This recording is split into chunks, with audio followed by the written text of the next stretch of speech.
Hey, Jen.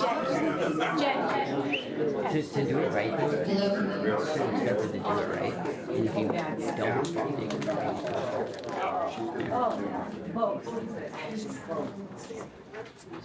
Hi, I want to welcome everyone today. I've just got a few housekeeping things to say before it starts and Trent takes over. Everyone should have a packet. In the packet is the agenda in the front. And then in the middle are the other candidates that are speaking today is their call cards. So if you need to get a hold of them, that's their website, their phone number, all the information that you need. We got a bad echo going back here. Yeah. I know, From your mic. I can hear my, so. Is that better? Oh, is that better? Yeah. Okay. All right, so again, there's also some little pins and Was it the card delay magnet effect? that says Stop Developer Control, Vote Smart, and Primary Voting Day. I knew what it was. And the restrooms are down this hall over here, to my right, your left. There's bottled water that I put in a cooler there with ice, so if anyone gets thirsty, there's water there as well. Obviously, you guys have all seen the food trucks out there. Feel free to grab something to eat. We will start with the candidates, local candidates introducing themselves. I believe they might be taking questions, not sure, so if you have any questions, they'll be happy to answer that, and then they'll move on to the round table regarding data centers. Okay, any questions? How it's gonna work? No, we're good? Okay.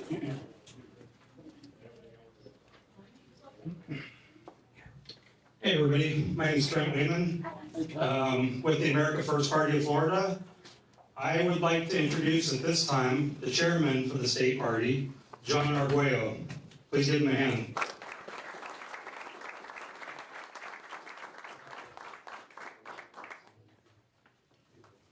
Okay. Welcome everyone on behalf of the more than 20,000 members of the America First Party of Florida, a brand new party, the fastest growing party in the state of Florida. We hope that you enjoy yourselves, learn a little bit about these great candidates, and help us support, make this state the best state, to keep this state the best state in the country, but also to get this state to follow the constitutional guidelines that we all want this state to do. So if you would all stand, we're going to do a quick prayer to begin the evening.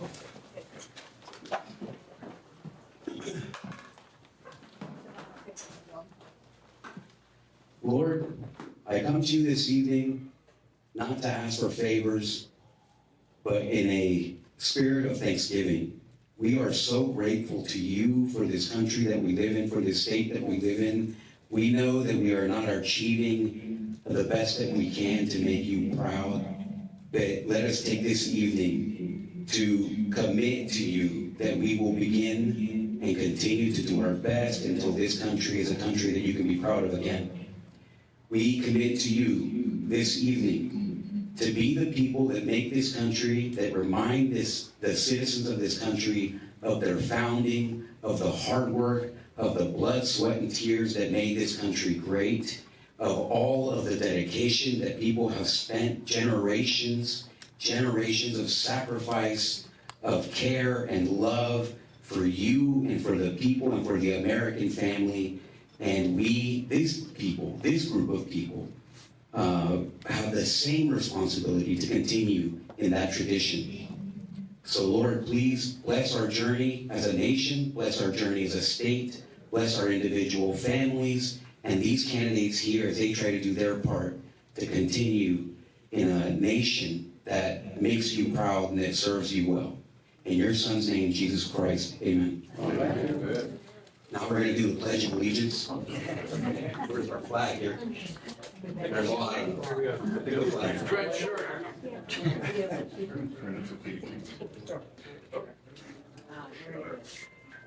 Should be Kevin. Kevin, you want to come up and hold the flag for us?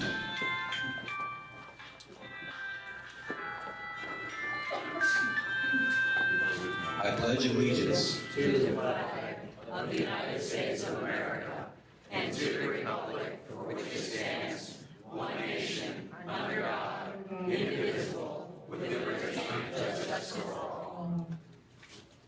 And now we're going to have the Duke here, Air Force veteran, will now sing our national anthem.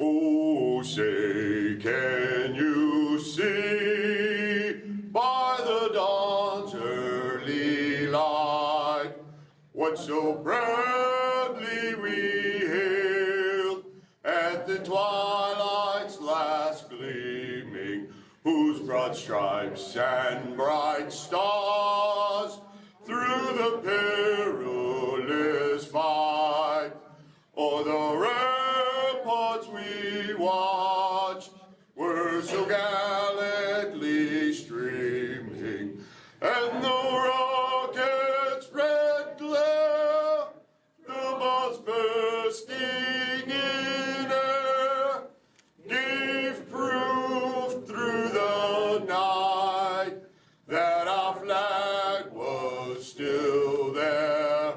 Oh, say does that star-spangled banner yet wave o'er the land of the free and the home of the brave?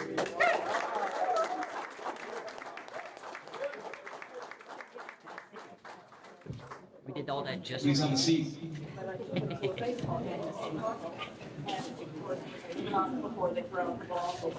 So we're going to introduce these candidates to you.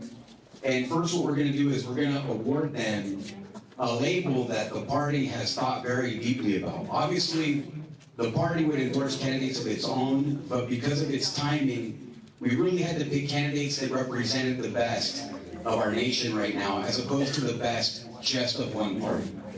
And we've done that right now, and we're going to present them with a plaque of an officially preferred candidate of the America First Party of Florida. And before that, just let me say something. If you want to learn about the party, please contact me or talk to Trent here. The party, I think that we all can agree that the United States needed something slightly different than what we have now. That the situation that our country is in right now would not be best served by continuing the status quo, right? The status quo is not serving the United States right now. And so what we're trying to do is provide a little bit of pressure, provide an option for people who care about their country more than they care about the special interests. And that's really what the party is all about. So visit us on our website, follow us on Twitter, it's realamericafirst.org, and on Twitter it's America First 1ST, America 1ST FL. So please follow us on social media. Okay, introducing the first person here, we have a Manatee County School Board District 5, Camden Bettinghouse. And Camden is receiving this plaque,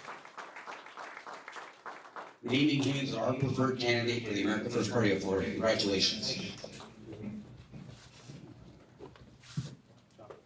Good job.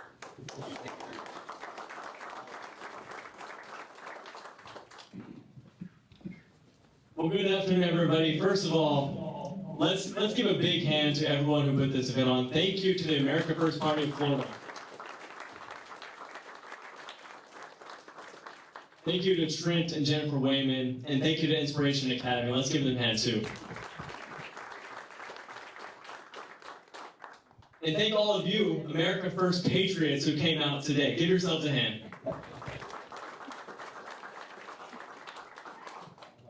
Putting America first starts with putting students first once again in this country. And right now, that is not the case. I've seen the struggles of my generation. I've seen firsthand what we've had to go through these past few years. Right now, my friends are growing up anxious, confused, and unsure of their purpose. Right now, culture is telling us that truth is relative, and our schools are failing us. And I'm here today for one reason. I reject that message. I reject that future. We can do better in Manatee County. Amen. We can do better. And I have a plan to do that. My plan is simple. It's the CAM plan. It's common sense academics, which is all about prioritizing reading, writing, and arithmetic.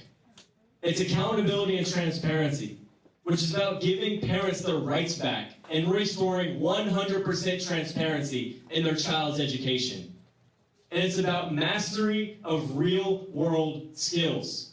My generation is drowning in debt, and I believe it's largely because we were never properly taught the skills we needed to navigate life.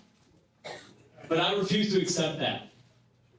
I refuse to accept a generation who was failed by the system, and instead of complaining about it, I decided to step up and be a part of the positive change here in Manatee County. We can do better.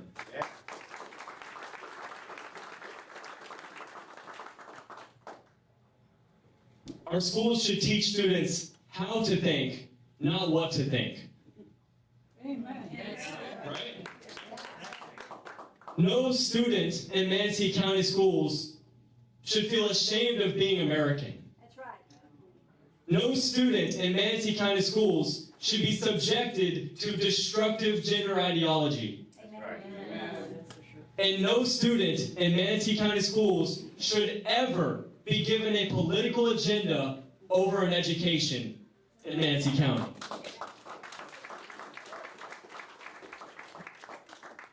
So if we want to do best for the students, we have to set them up for success, and that starts with a fresh perspective on the board.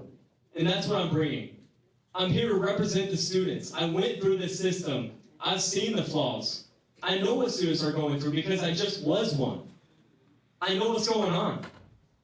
And it's not something that we have to just watch and see it continue. We can actually change that because local action actually equals national impact. It starts right here. Amen. It does.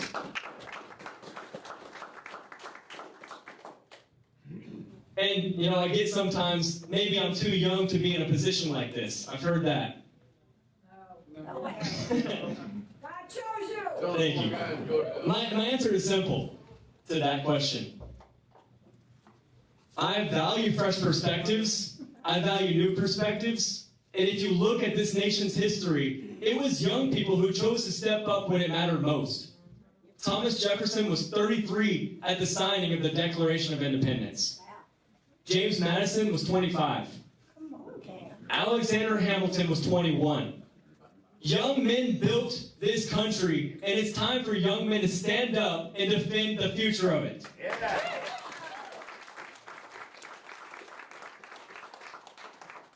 So instead of waiting back, watching it happen, we've got to be a part of the positive change and make sure our schools are the #1 place for students to not be held back, not to be failed, but actually to be set up for success in their futures. And that starts with a few basic things. Education and skills. We don't need all this extra stuff. No student needs to be confused about their gender because of a curriculum. No parent should be confused about what their child is learning. They have that right, and students have the right to a fair, free education that sets them up for success here in Manatee County.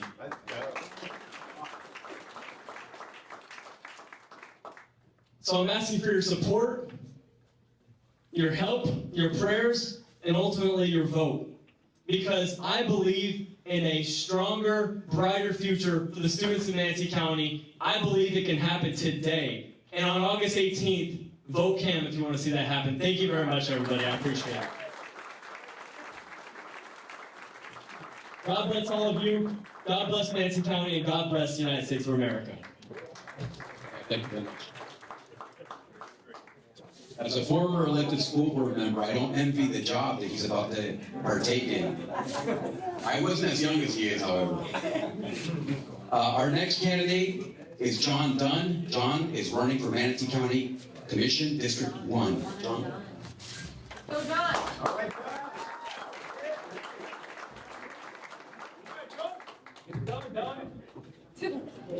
All right, thank you. My name's John Dunn. I'm a born and raised local. I'm a Christian husband, father, and U.S. Air Force veteran. Thank you. Thank you. I'm a former military medic. I'm a common sense conservative, and I'm running for Manatee County Commissioner for District 1. I'm running because I believe in a very simple, non-negotiable rule of governance. Manatee County belongs to the people who live here, Yes. not the special interests who want to buy it. Nope. Our way of life should never be dictated by special interests, whether you are a multi-generational local like me, or you recently moved your family to Florida to find the freedom and better way of life. Right now, that way of life is under direct threat. Yeah. I am not a politician. I am a statesman. I am your neighbor. And I believe elected officials should serve the people, and just like when I wore the uniform, be held to a higher standard of conduct. Yeah.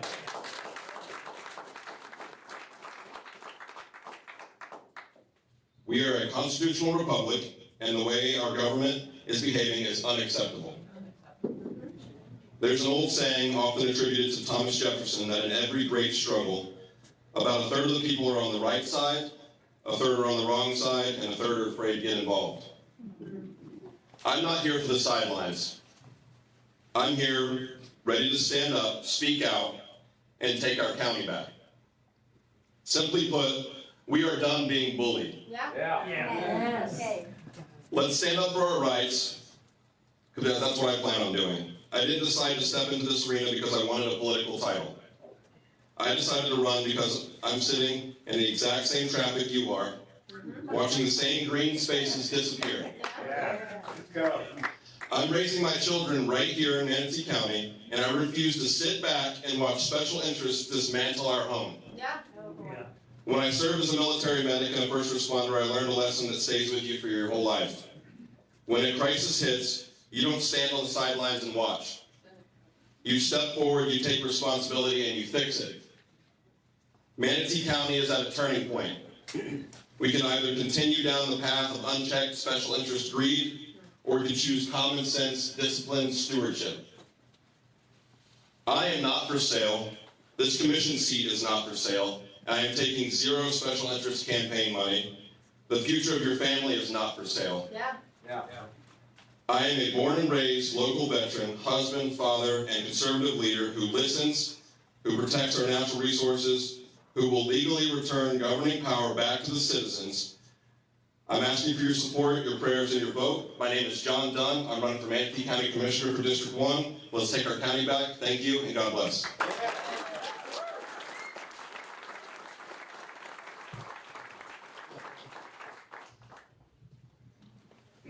A lot of Air Force guys here. I can't sing though, so. Our next candidate is Ed Bailey. Ed Bailey is also earning the title of Preferred America First Party of Florida candidate. Ed is running for Manatee County Commission District 2.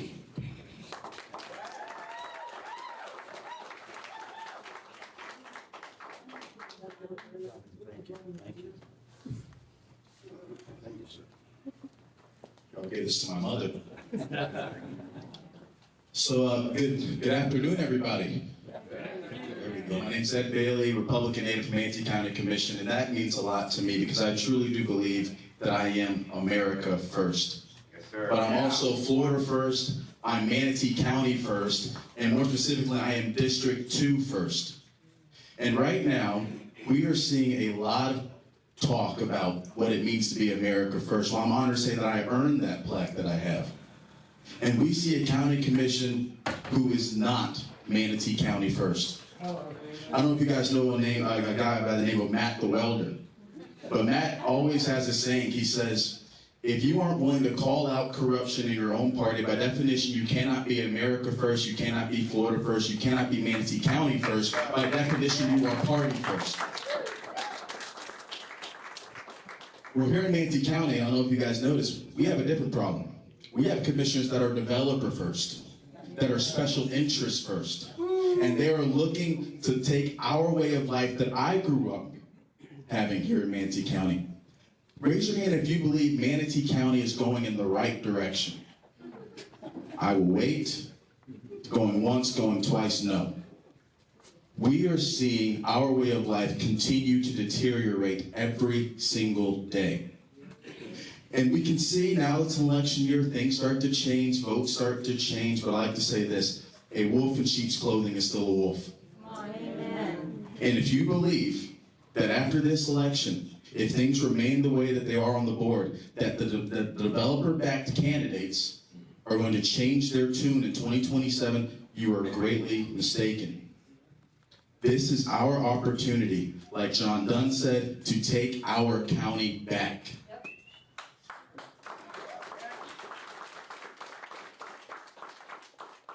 This is our opportunity to tell developers, you do not get to choose to control us anymore. This is our way of telling the special interests, you do not have the power over the people of Manatee County that you think you do. We did it in 2024. I was honored to be working on some of those campaigns, and Dr. McCann, County Commissioner McCann, who I think is one of the best commissioners on this board right now, he put an article saying, finish the job in 2026.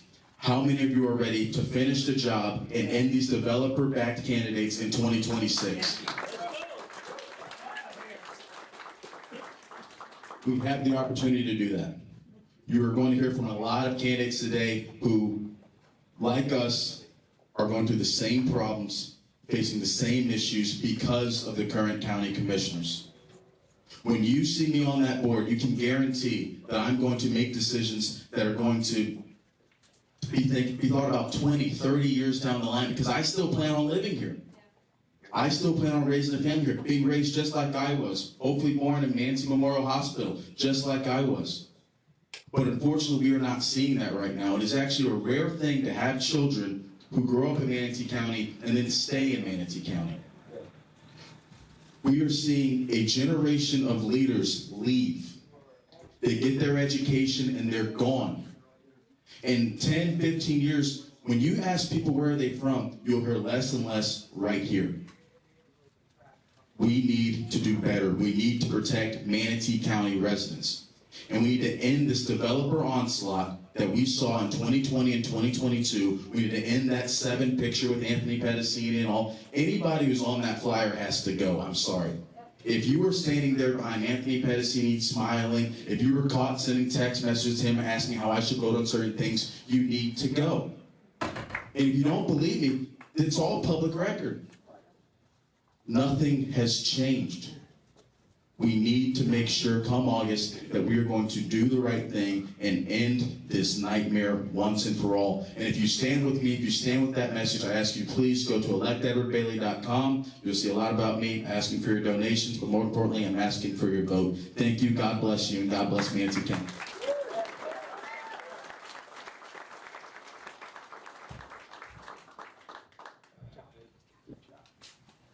Our next candidate is Ed Ferentz. Where's Ed? Ed is also receiving a plaque naming him a preferred candidate of the America First Party of Florida. Ed is one of the Manatee County Commission District 6.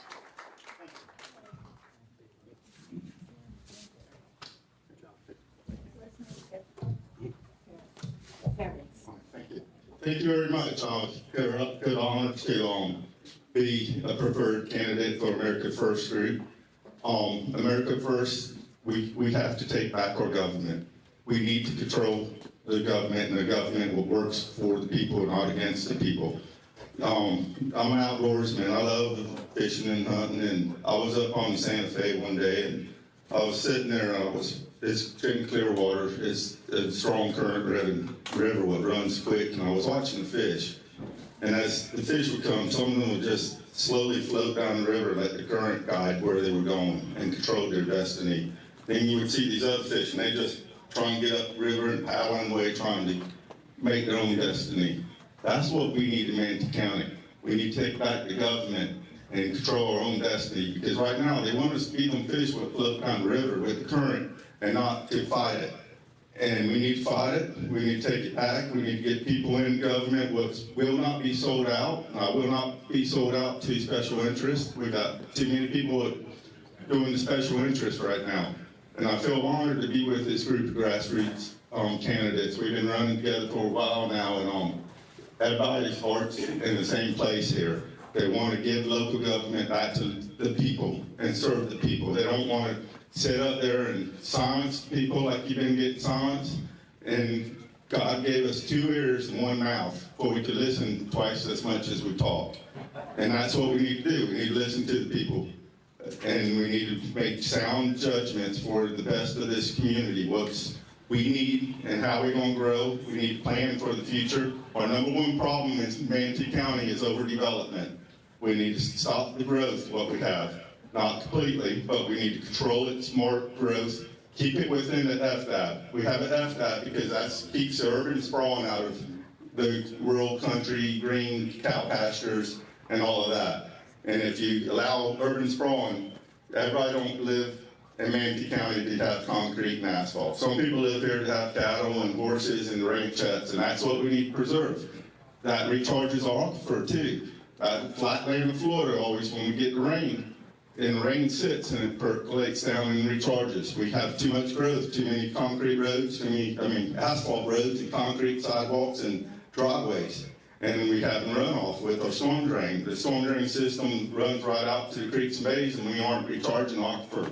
So we need to look at some sustainable resources in our potable water too. We need to look at doing some more earth dams, something that's going to be sustainable in our life, in the futures for our kids. Because I'm married, I was born and raised here. I want my 2 kids, which reside in Manatee County, when they have grandkids and my grandkids here, I want them to have a nice community to live in, not one with just all houses stacked on each other and concrete and asphalt.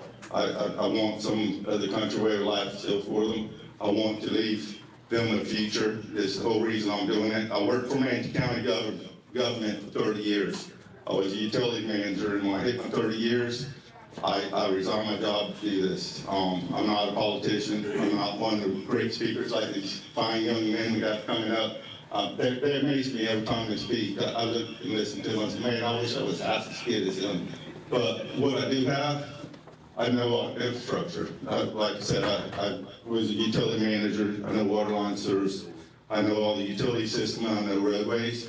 And I didn't like what I was seeing in 2020 and 2022 when they brought this Magnificent 7 in, and they were controlled by a special interest. I feel like the Lord was leading me, and I like, the people need better. They need better than what we're getting. And that's the whole reason I stepped up. I said I could do better than anybody up on this board. I know I can. And I feel like the Lord was leading me this way, and so that's why I'm running. I appreciate the time. God bless y'all. Thank you.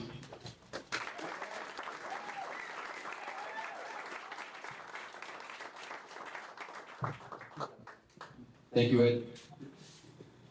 Politicians weren't born with just 1 mouth, unfortunately. Our next candidate is John Captain Phillips. John Captain Phillips. John Phillips is running for Florida House District 72. John is also an America First preferred candidate. He already has his spot. Yeah, I got mine before everyone else. I don't know if that means anything. I don't think it does. Just well, good afternoon, America First Patriots. Who's excited about all the grassroots candidates and our panel here tonight? I'm not going to hang on to that enthusiasm, at least until August 18th. So I'm known to go off in a tangent, so I'm going to keep to my script tonight so I can stay laser focused like the rest of these candidates. I'm John Captain Phillips, and I'm running to be your next state representative for District 72. And if you're not in my district, that's okay. You'll still want to hear what I have to say, and I still want to represent you at the state level. A little bit about me for those of you who don't know me yet, and it's refreshing to see some new faces here today. I'm a husband, a father, a grandfather even. I'm a Christian and a patriot. I retired as a Chief Warrant Officer 4 from the United States Coast Guard after over 31 years of service. I was blessed to be stationed in Florida for more than half of my career, and I spent nearly 13 years serving on the west coast of Florida, and another 5 years between Jacksonville and Key West, although Key West is just not unlike the rest of Florida. I know Florida, and I love Florida, and I want to protect Florida. Why would I need to protect Florida? I grew up here, and I've seen Florida change dramatically over the last 40 years. It's painfully obvious that Florida is under attack. And it isn't by the people who lived here for that long. It's from people who escaped messes that they made in other parts of our country and the greedy developers who see profits instead of pastures. Why do I feel compelled to protect Florida? Several reasons, but mainly my grandkids and my kids, but also yours. I want to protect the wetlands, not only for the animals, but to protect our homes and our roads from flooding and to keep clean water flowing back into our aquifers the way nature intended, not by pumping treated wastewater back into them to prevent saltwater intrusion. That's one of the plans. It's been pitched around the state. Why do I think I'm capable? After 31 plus years of serving the public, protecting and saving lives, the environment and property, I held leadership positions for more than half my career, and I'm not afraid to stand up for the people that I serve. I plan to serve the people of Manatee County, not the special interests. Manatee County has 5 unique county districts, each reflecting distinct aspects of Florida. And they are all under attack in one way or another. None more so than District 1 right now. We're in District 1, folks. They can vouch for that. They don't have any representation. And the 2 at-large commissioners know nothing about their district. At least they pretend not to. When I'm elected, the people of Manatee County won't have to worry about me proposing any bills that would diminish their way of life or be detrimental to the Florida features that either brought you here or kept you here. They won't have to worry about me pitching or supporting big government takeovers of our ports or a special taxing district that ultimately serves the rich and not the people. I'm not trying to play a hero here. I know that'll be one of 120 representatives, and I only carry 1 vote. But the people of District 72 can count on a promise that their voices will be heard in Tallahassee. I'm not running to go to Tallahassee for the voices to be silenced or ignored, as they have been for 2 years. I will stay in the fight no matter how difficult it becomes. I will stand up to or work with our next governor to make sure that you are heard. I want to be the first of many grassroots candidates from all over the state to stand up and say, we, the people, want control of our local governments back. We don't want our homes ruled over. We want the attacks on our home rule to be over. I'm here today to ask something of each of you. Don't worry, it's not money. But I mean, I'm not going to turn down small contributions. Our sites are expensive. But here's my ask, and it's not a really big one. I think it's a safe bet that many of you here today are going to vote for the grassroots candidates on August 18th. I'm truly grateful for your support, but I'm here to tell you an uncomfortable truth. Your individual vote is not going to be enough. And I know many of you are thinking, oh, he just said he's not going to ask for money.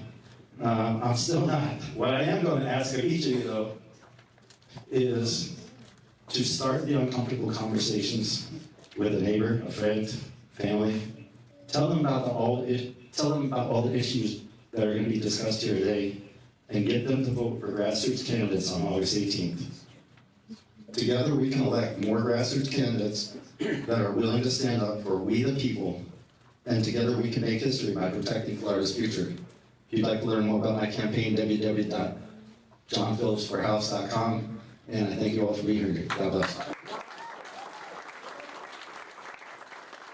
Yeah, I think I'm under my time, so people have any questions. But I think that you were with a small group of people who led and fought against this court in Yes, your ma'am. Yes, ma'am. and I want to thank you for that from the bottom of my heart. To this day, you know, I'm running a grassroots campaign, and a lot of the publicity that I'm relying on to get my name out there is through Facebook. Well, I spoke about one of the subject matter, and speaking of subject matter experts, Ed Ferris, that guy knows more about this county than pretty much anybody sitting here. So I really admire and respect people who are subject matter experts. But to your point, I know a lot about navigation, 31 and a half years in the Coast Guard, I hope. And I know about dredging, and I know about all the requirements that would have had to have been initiated to bring a port into Terracea. So to date, my most widely viewed and shared post was that post about Terracea, and it helped get my name out there. So I was just sharing something that I knew about, and I, you know, if it helped the fight, great. Again, I said in my speech, I'm not a hero, but I'm here to do what's right for the people. Thank you. Thank you.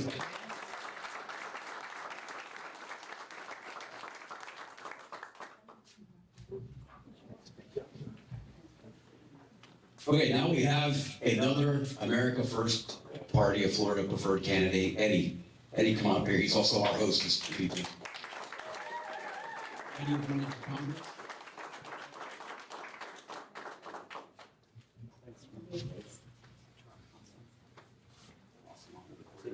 You come back later. Okay, Thank you. so I get to talk? You can give me the mic? How much time do I have? A couple minutes. I'm very thankful for this award. It means a lot. It means that our work is being recognized to put we, the people, first. And everybody that's here cares about this country and loves this country.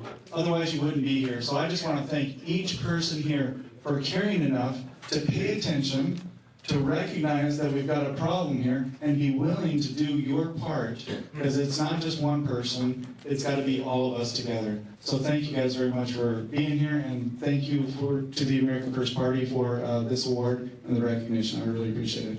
Yeah.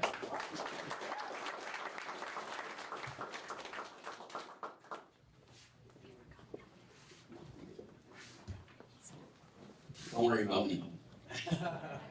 Our last candidate I don't want to follow Eddie Spear.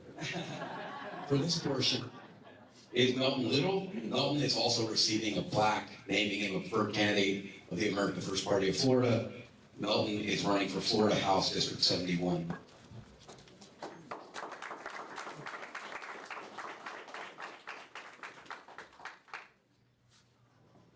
Driving in here, I saw Melton signs all over the place, so congratulations.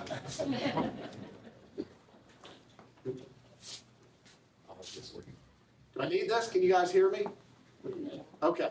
I'm trying to do it without the microphone. I'm better with my hands than the microphone. So it's an honor to be endorsed by the America First Party. Not gonna help us out here, buddy. Okay. All right, let's do it this way. I'm honored to be endorsed by the America First Party. I'm sure that all of you here share the same values as all the candidates up here, or you wouldn't be here and we wouldn't be standing in front of you. So let me just tell you very quickly about myself. First and foremost, I'm a Christian, so my faith defines me, and every decision I make, I rely on my faith. I'm a husband. I'm a father of a 34-year-old, a 23-year-old, and a 5-month-old. I'm the grandfather of a 2-month-old. I'm a real estate agent. I'm a lawyer. I own 49% of a plumbing company, and I have a commercial building. So I kind of touch a little bit of everything and every aspect that has to do with it.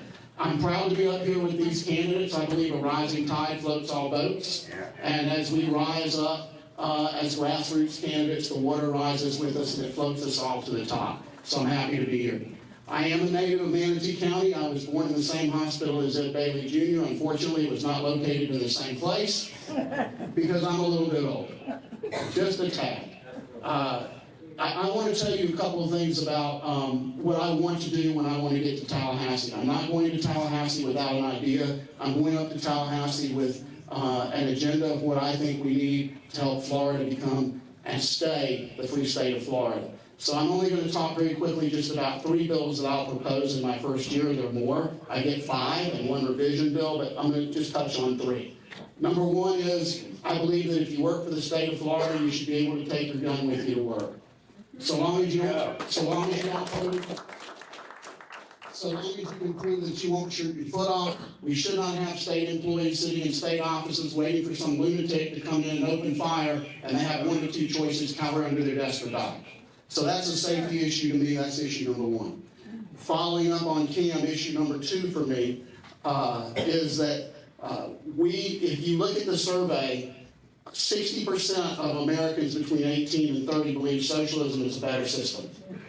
Why do they believe that? Well, they believe that because we failed to educate them on the differences between the political systems and what they mean. When I was in high school, I'm old enough that we had to take an entire semester of America versus communism. They did away with that when they started changing the curriculum. And a couple of years ago, they were successful in putting a 4-hour requirement back in, so they have to have 4 hours of that. That's not nearly enough. It needs to be an entire semester. Everyone should have to take that to pass. They should have to take an end of the semester exam so that they understand the differences between the political systems, whether you're charter school, homeschool, or public school. So those are 2.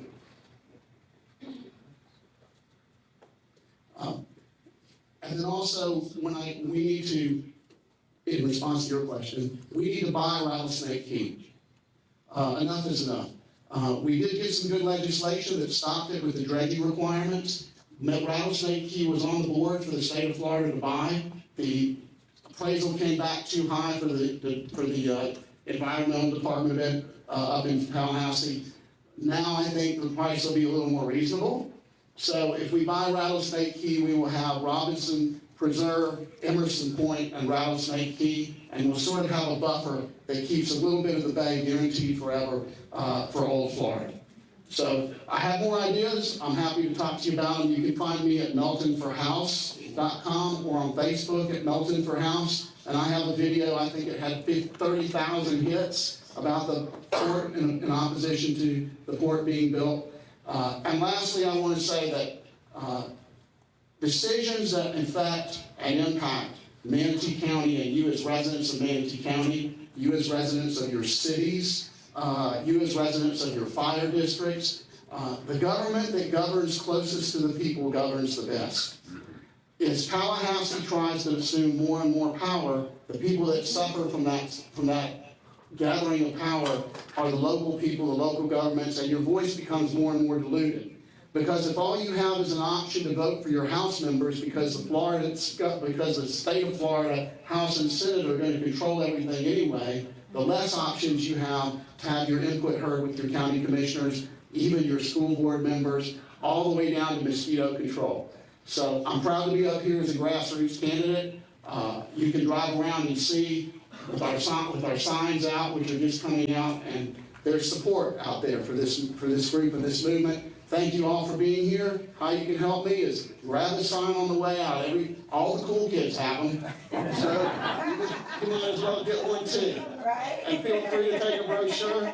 I'm fine with dollars. I'm not asking for contributions. I am proud to say I do not have a single special interest contribution, none. I raised $225,000 from my friends, and I put my own money behind myself.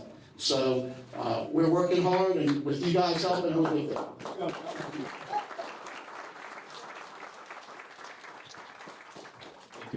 And I still had to follow Eddie's spirit. Okay, a couple of remarks. And if we can get all of the candidates up here, we're going to ask them questions, and we're going to officially go on intermission. If you need to get up now, get a drink of water, go to the restroom, go eat at the food trucks or whatever, feel free to get up as you please. So, okay, there's a few years ago, I was an elected official in Central Florida, and whenever I had the mic, people would wince. They were like, oh boy, something bad is going to be said. And that whole situation is why I'm with the America First Party, because you are not allowed to be honest about the situation in our country right now, and either of the other parties. The moment that you are honest is the moment that they will spend $1 million to get rid of you. And that is not in the best interest of the American family. And at the end of the day, all of these gentlemen here are essentially responsible for taking care of the American family. Not developers, not special interests of all different sorts, not the marijuana special interests, not big sugar, not all of the interests that are right now occupying the place that the American family should be, which is the inspiration for governance. The whole reason that these guys are running is to protect you from the people that are right now being protected in Tallahassee, from the people that are protecting special interests on your county commission. And I can guarantee you that's happening. And it's not only Manatee, it's happening throughout the state. People across the country look to Florida for leadership and conservatism, and if they really understood what's happening in Florida, they wouldn't find it here. And so let me implore you, do not look for leadership. Leadership is not what we're looking for. I'm sure that these are all capable leaders, right? Veterans and people with experience and people with deep knowledge and deep roots in this community. But the fact is, what we need right now in this country and in this county, in this community, and throughout the state of Florida is people who are willing to self-sacrifice to the degree that our founding fathers did. Because without that level of self-sacrifice, without the ability to put your own personal needs ahead of the American family in general, they're going to govern just as poorly as the people who are governing now. So I hope that each one of you, if you're going to be elected, if you're going to be successful, that's really what you're running about. Because I've been a school board member. I've had every one of those big education lobbyists come to me and beg me for different decisions. And what do they do next? They spend more than $1 million to get rid of me. So I'm telling you, for each one of you in the House, you can't imagine how difficult it is in the House to work from a broom closet because the state legislatures won't let you speak. Ask Anthony Sabatini. We have an opportunity right now that we've never had in this state before, and it's literally your awareness. You guys are now all aware. You know it's a big fraud. The legislature, which is a supermajority conservative legislature, Republican, is a fraud. They are not serving you. So I implore you, six gentlemen, 7 with Eddie, to put the nation, put your community, put these people in front of your own needs. That's what it's going to take. Otherwise, it's going to be very difficult to resist the essentially level of corruption that we're suffering under now. So let me just say, lastly, does anybody have any questions for any of these candidates? Yes. All right. I have a question for any of you. So I've seen a few election cycles where we elected people and they get in and just like right off the bat, particularly with the board, they don't vote on behalf of the people of Bradenton County. So my question is, propose some form of accountability once you're elected. And what would that look like? You understand what I'm trying to get at? How are we gonna trust you once you're elected? Okay? How can they hold your feet over the fire to make sure that you don't betray them once you get elected? So I'm proposing a charter government, and with amendments, we can have recall powers to recall officials that don't represent the people. It's called false representation. There you go. And we'd have that along with whistleblower protections at the county level, so we can have reports and not retaliation.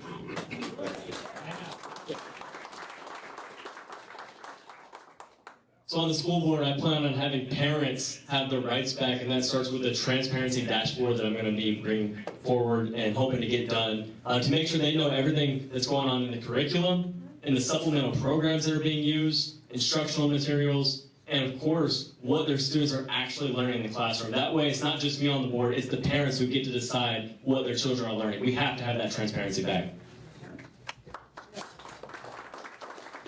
Thank you very much. It's an excellent question. So one of the things I plan on doing when I become a county commissioner is I want to hold frequent town hall events. I want everyone here to have direct access to me. And if you feel, Ed Bailey, you're doing a terrible job, you're not doing what you want, I want you to publicly call me out. And if I feel that I'm not doing the correct thing, I won't run for re-election. That's my pledge to you. If you believe that Ed Bailey's not representing District 2 the way that we want him to represent District 2, then that's it for me. And that's my promise to you. And if you don't have my number, I'll give you my number. You can text it to me. Ed quit. So, I got you. Ed Fence here. You know, I was always raised, my handshake, my word is my bond, and people can strip everything else from you other than your word, and my word is my bond on it. You know, in the Bible, in Corinthians, it talks about I walk by faith, even though I can't see. Right now, we're going to have to ask you to have faith in us, and then we could prove we will stay true and we will not be brought out. That's why I'm doing this, because I didn't like what I was seeing, the people get brought out in government. That's the whole reason I'm here. No business in Manatee County. I have a retirement. Running this campaign to do better for the people, or I will not be sold out. I'll give my bond, and I give a man over here sitting in the audience my word I'll come back in 1 year and get a report card from him. And I do want a report card from each and every one of y'all. And if you see me going down the wrong road, reach out to me. I will respond. I'm not going to be one of these commissioners what you never hear back from. And that's my word to you right now. I've been running grassroots, and I think anybody ever reached out to me, I either met them for supper, a cup of coffee, phone call, whatever, and I could plan on continuing that service to you as your commissioner? State guys, here's something that I know that would serve all these people, which is term limits for county commissioners. That obviously failed, and it would be great timing right now. Well, I support term limits at every level, from the county commission all the way up to the U.S. Congress and the U.S. Senate. Without term limits, there's no inflection of new ideas. There's no inflection of new people. We stagnate and we become victims of just the special interests that put us in there, which is not the purpose of government. It was supposed to be for the people, by the people, not for the special interests, by the special interest elected officials. So will you sponsor it? We have term limits in the House and the Senate already, so there's nothing I can do to sponsor that in that organization, but I would support. I would support that, yes. So let me answer your question for you as best I can. I am not the Republican Party of Florida candidate. I am not the REC preferred candidate. In fact, I'm the opposite of that. Without that, I have successfully amassed support that can be demonstrated as you drive around here and see how many of my yard signs are up. And I'm continuing. I hit 2,300 doors. I'm accountable to everybody at every one of those doors I talk to. But more scary than that, I have endorsements. I'm endorsed by Kevin Wright, I'm endorsed by Jack May, I'm endorsed by Donna Hayes, I'm endorsed by the Florida Medical Association, I'm endorsed by America First as their preferred candidate, which is an honor, and I'm not going to let any of those people down. And to get a phone call from any one of those organizations or any of those individuals that tell them that I let them down would hurt more to me than losing this election. So you do have to put some faith and trust in us that we're running from our hearts, because we are. It's a tough road, it's certainly not easy to do. To run elections. Go ahead. Well, I would encourage you to put in, all of you, to put in a structure of accountability that you're gonna continue to do what you say you're going to do. Well, we're accountable to the different organizations who issue report cards, and I'm pretty sure the America First Party will be doing the same thing. So, we're accountable based on, I'm endorsed by the Americans for Prosperity. They issue a report card every year, and I'm sure America First, as a party, will be issuing report cards. So we don't want C's and D's from the America First Party. Believe me, we wouldn't be standing up here with the mics. We want straight A's across the board from America First, which means we're getting straight A's from you and people that support the party and people that support independent government, not government that's special interest. And I'm going way over my time, but I'll be 65 years old when I get to the legislature. I don't need anybody telling me what to do. I got a wife for that.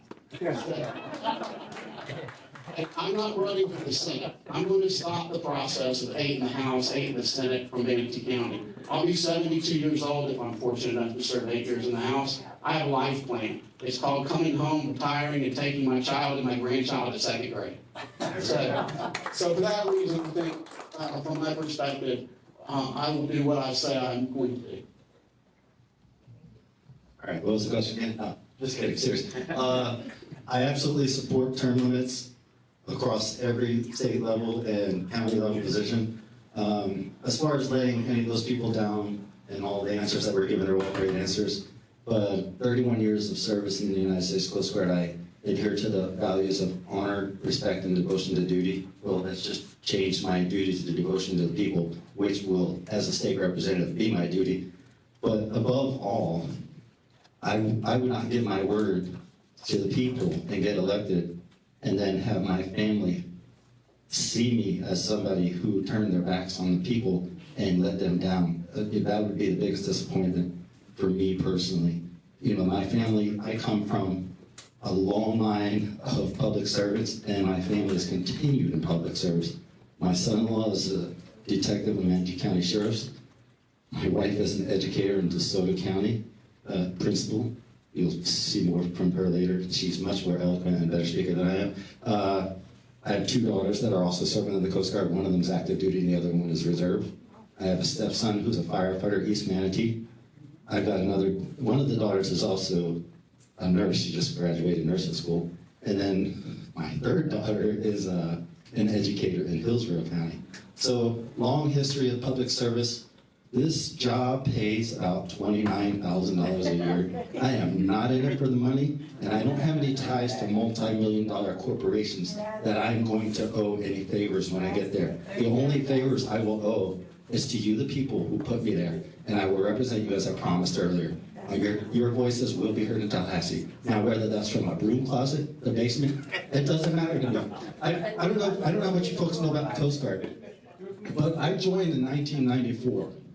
And the cutter that I was first assigned to was built in the 60s. And I stayed in non-rate berthing. That means non-rate is like E3 below.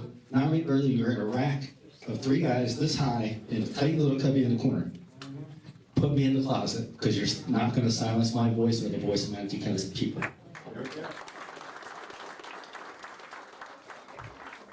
All right, here's another question. Let's start over here. Thank you. So same my question is specifically for Mr. Little. I am a homeschooling father. I'm also a special needs father.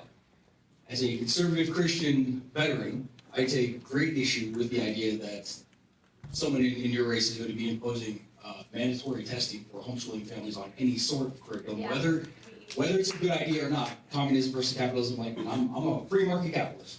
So how do you answer parents like me with this requirement of state mandated requirements in testing?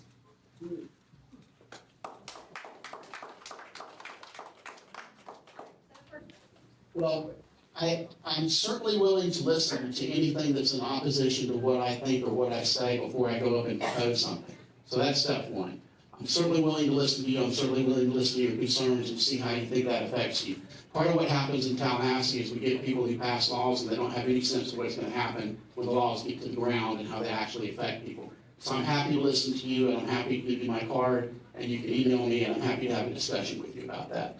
I mean, in order to graduate from homeschool, they have to pass a basic competency, don't they? They don't actually. No, well. No, they don't. We have full control over their education as God gives to us. Okay. And Well, stop, there's no. I support that, and I support homeschooling. I support the AFP, the Americans for Prosperity's position on that. Had a long discussion with them about it. That was a very tough endorsement, yet it took me a couple of interviews and a lot of phone calls. So I support the right of you to educate your child however you want. I do believe if you're in the public school system and we're not able to control who's teaching your child, that there does need to be some competency shown that you're actually having the teachers, to hold the teachers accountable to making sure they educate the students. The last thing we want to do is we want to have a class that we require them to take, reading, basic math, and just have absolutely no accountability. So there has to be some accountability at the state level. If it's homeschool parents and there's no accountability required, so be it. But if it's a charter school or if it's a public high school and we have accountability standards, that needs to be added into the standards. Can I add to that real quick? I think I like both plans. I like both ideas. And I'm not an expert on homeschooling, but here's what I'll offer. Milton's proposing this not necessarily as an indoctrination thing. It's actually the opposite of that. It's a counter-strike. Because the kids that are going to school, they're learning all about communism and socialism. So if they're learning that it's a good thing, but if they learn the negative aspects of it, that'll counteract that. And not everybody has the ability to homeschool, which is, talk to my wife, she has 600 kids she teaches every day. And I know that her school is taught well, and that's not the question. But some of the schools out there, and I think around the state, there's an absolute undertone of pushing communism, pushing socialism. So, but it's, the whole reason I jumped in there is because I want to draw that connection because, it sounds like you're against each other, but, on the surface, but beneath it, it sounds like we're both, heading in the same direction, which is to counter that, Questions? Okay, let me go with who was first. I'll just say this really quickly, that it's lobbyists who are writing education laws, legislation in Florida, Tallahassee right now. I mean, if you look at all the testing that they have in the state, and our kids don't know how to read in public school, so I wouldn't say that testing is going to give us any of the answers because it hasn't so far. And if the legislators in Tallahassee were doing appropriate work, then our kids would be reading right now, and they're not. I hear so much about family with all you guys and about the overbuilding. what are we gonna do to keep our families here? And what about these vacation homes we have, these Airbnbs that are just filling up our neighborhoods? They're not vacation homes. Vacation to me is 7 to 14 days. These are party houses. Is there anything Manatee County can do to control these? And it would be so nice to get rid of them.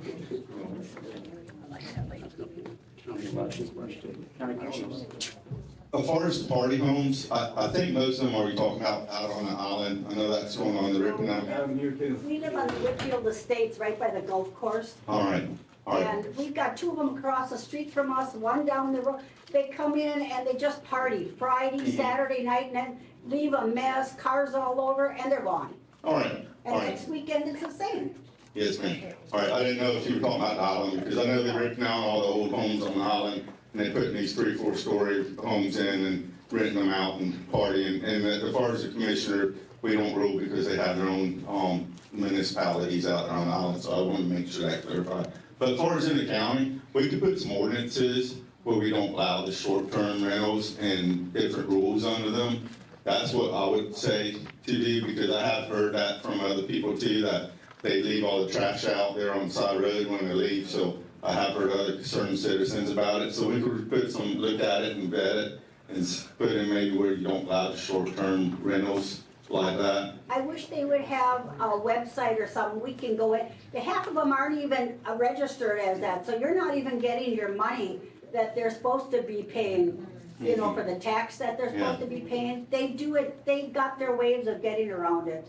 And this is just free money, and it's a total mess. I've been in my house for nearly 24 years, and I'm ready to move. And the first thing you can do right now is call Manatee County, make sure they got it as a rental property like that, because if so, that's going to assess them different taxes, and they got to pay taxes on what they're renting. So that would be the first step I would do. And, you know, like I said, I'm not a politician. I come up with solutions. I don't just tell you, hey, accountability, let's cut budgets, transparency. I can tell you how we're going to do it if you want to talk to me one-on-one. But that's what I would do recommend right now, and see what they are zoned and if they, you know, reported it or not. And Yeah, I called up a couple times, and they say they can't give me any information. Let me, you're gonna answer her question here, but let me add a scope to that. How do you balance the needs of your constituents and property rights?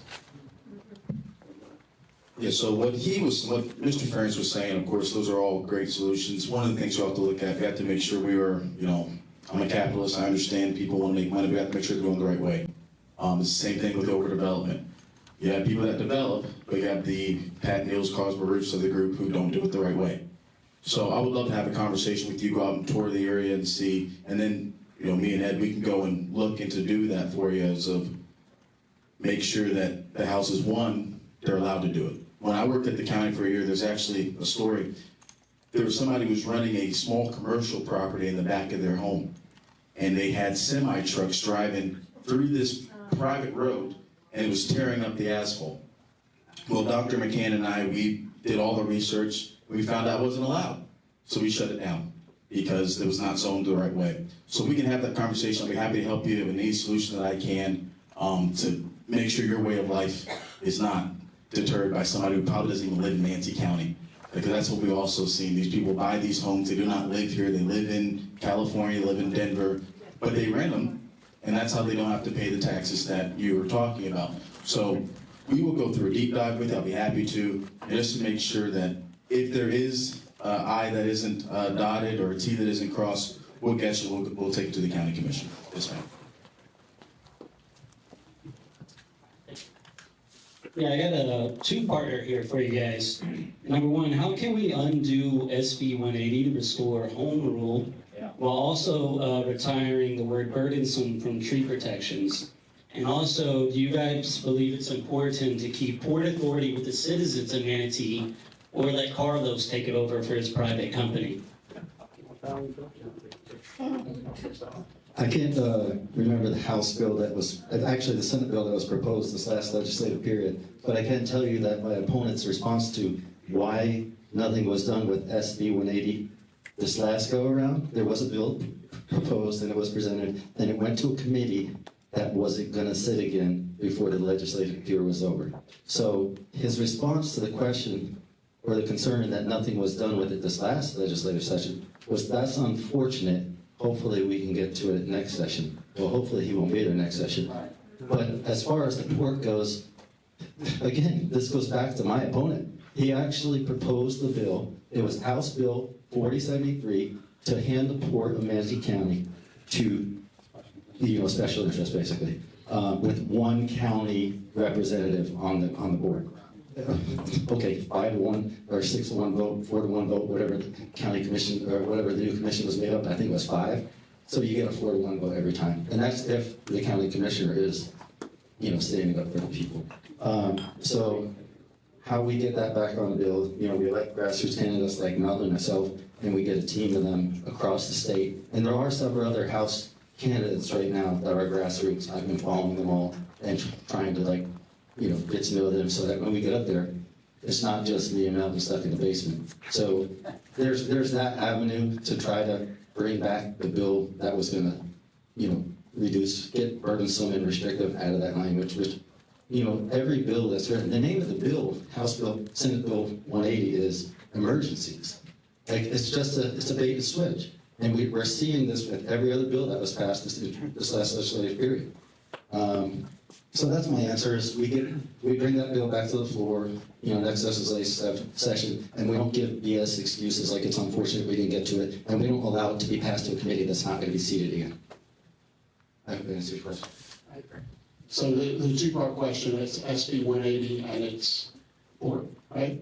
So with SB 180, the repugnant language of SB 180 was jammed in there as an amendment right at the last second. So how do you fix that? Well, one, you don't let it happen in the first place. You make sure that you read the full bill before it passes, and that you have the ability to understand the amendments. And when an amendment appears to be questionable, you call it out and you ask them why it's questionable.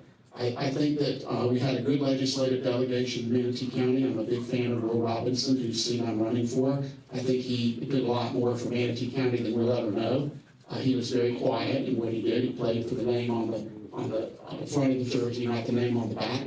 So SB 180 was rectified in the Senate, but not the House. So you need to look at your House members carefully that you put in this time. And I can tell you, if John and I are up there, SB 180 will get fixed in the House. It will somehow get to a House vote. I can pretty much guarantee that's going to happen in the next session.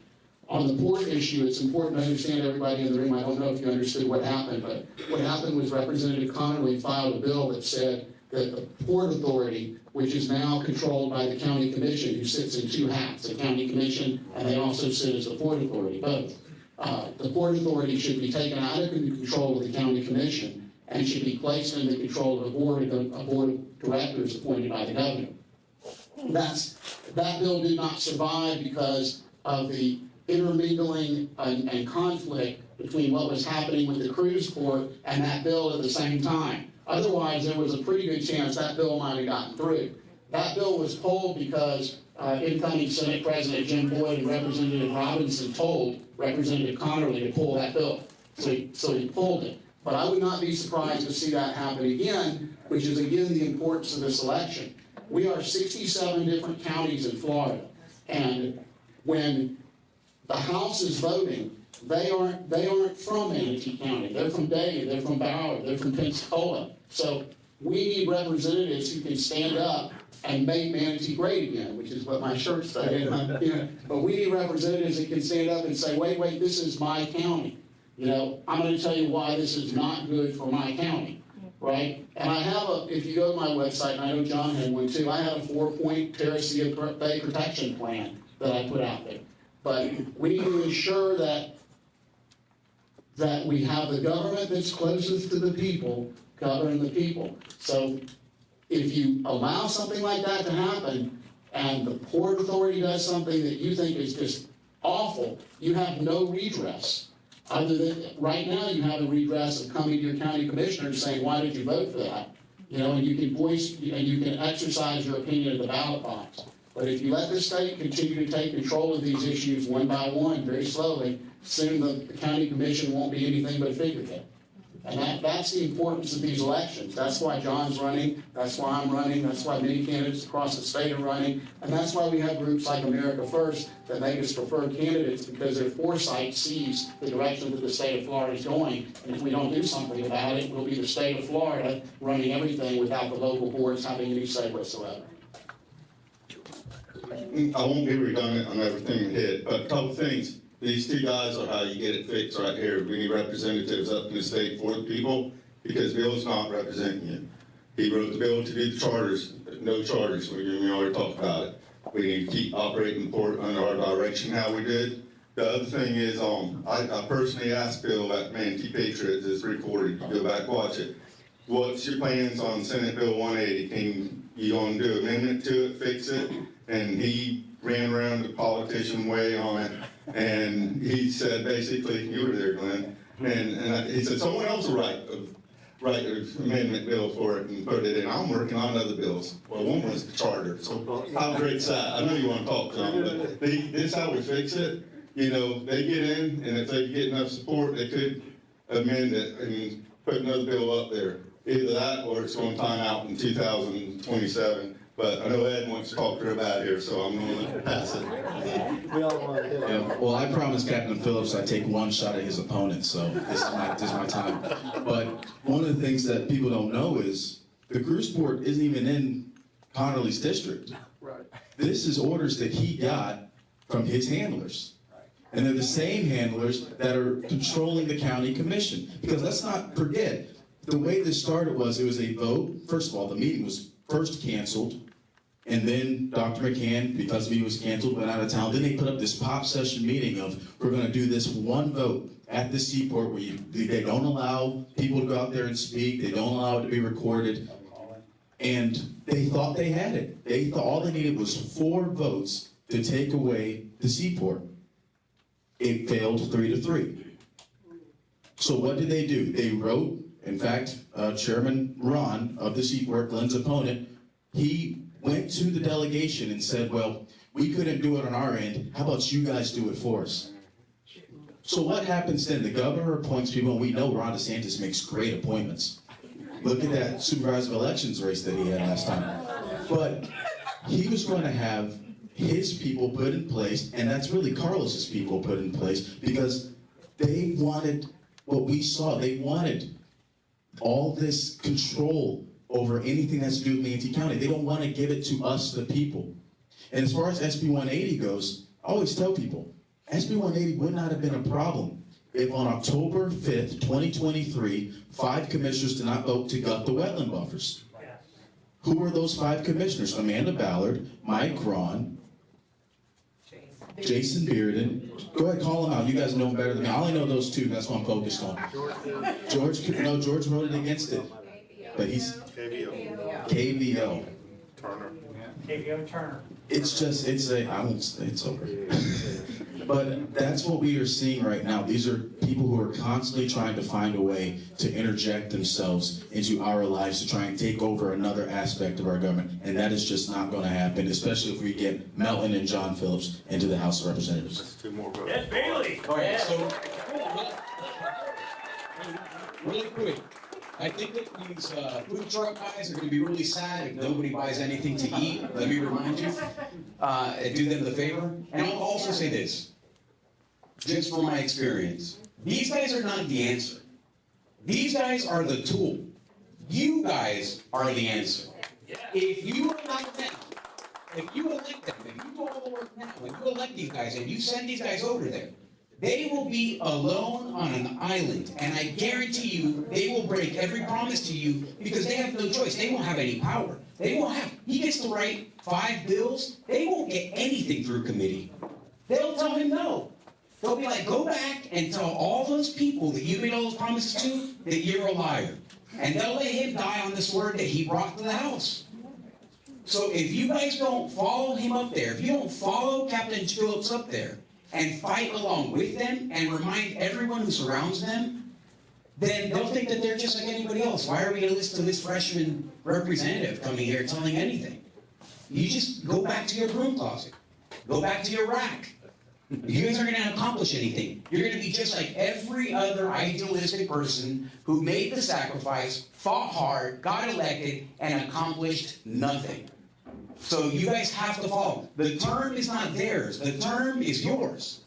So you send them up there as your voice. You don't send them up there to accomplish the mission alone.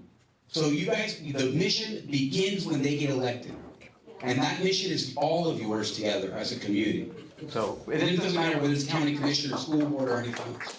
So please, let's take a moment to break, speak with them. One real quick question. Yeah, okay, so we're gonna get one more question, last question. Everyone get up, go see what they have to offer over there, and let's make sure that it's worth their while to come park their trucks out. Thank you. Sorry, I want to make this really quick. I've heard some rumblings, not confirmed or anything, but of a potential data center talk, preemptive stage in Mayaca area. I don't know if any of you guys have heard of that. I saw what they did up in Fort Meade. We're actually getting all their text messages, how they're buddy. But something weird is going on in Mayaca. All right, actually, let's hold that question for the panel, right? Because we're about to have a panel on AI centers, and you can speak with them offline, and let's get up there. Everybody, let's stand up and take a breath and come back to this.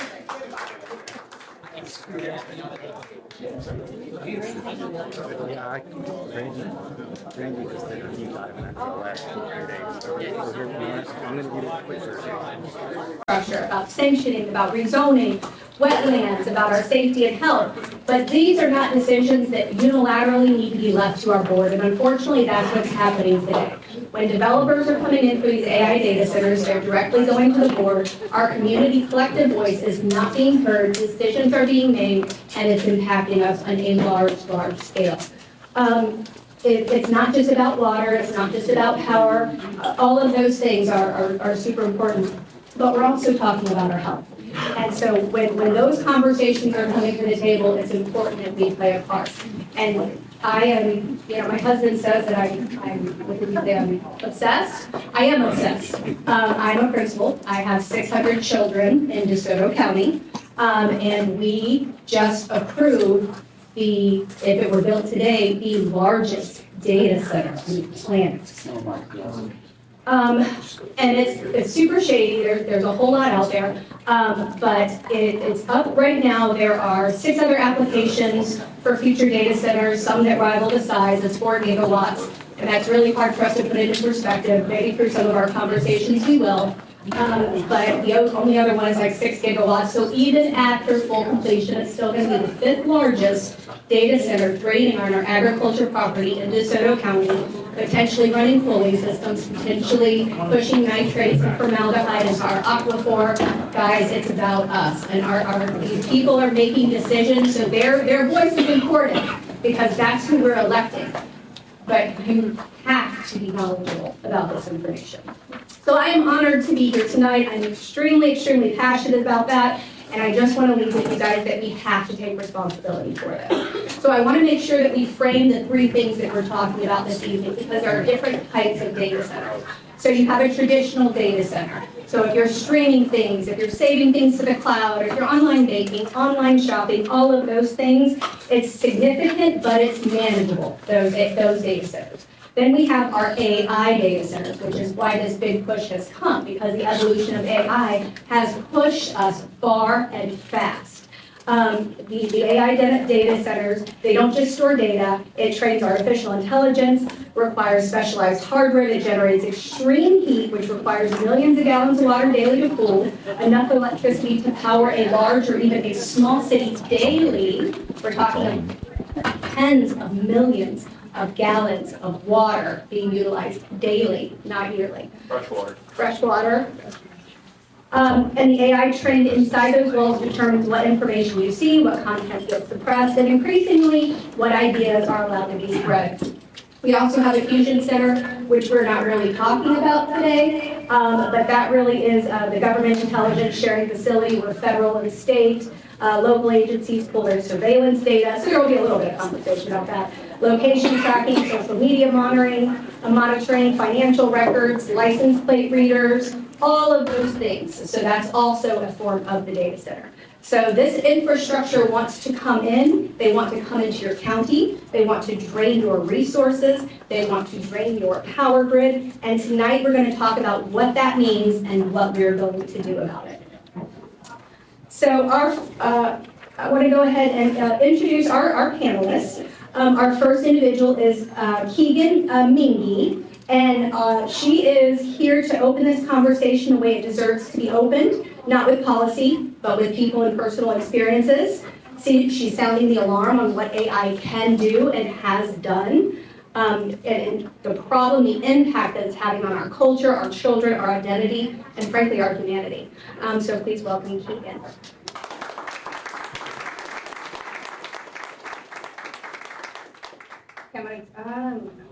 We're to Chris Gleason. He is a candidate for the U.S. Senate. Chris he has made government accountability, constitutional liberties, and citizen representation central themes of his campaign. He believes in the decisions shaping America's future should be made openly, transparently, and with the consent of people. Please welcome Chris. We have Rachel Rodriguez, candidate for Florida governor. She has zeroed in on one of the most overlooked dimensions of the AI explosion. Who owns it, who regulates it, and who gets left unprotected when the rules don't keep up with technology. Please welcome Rachel.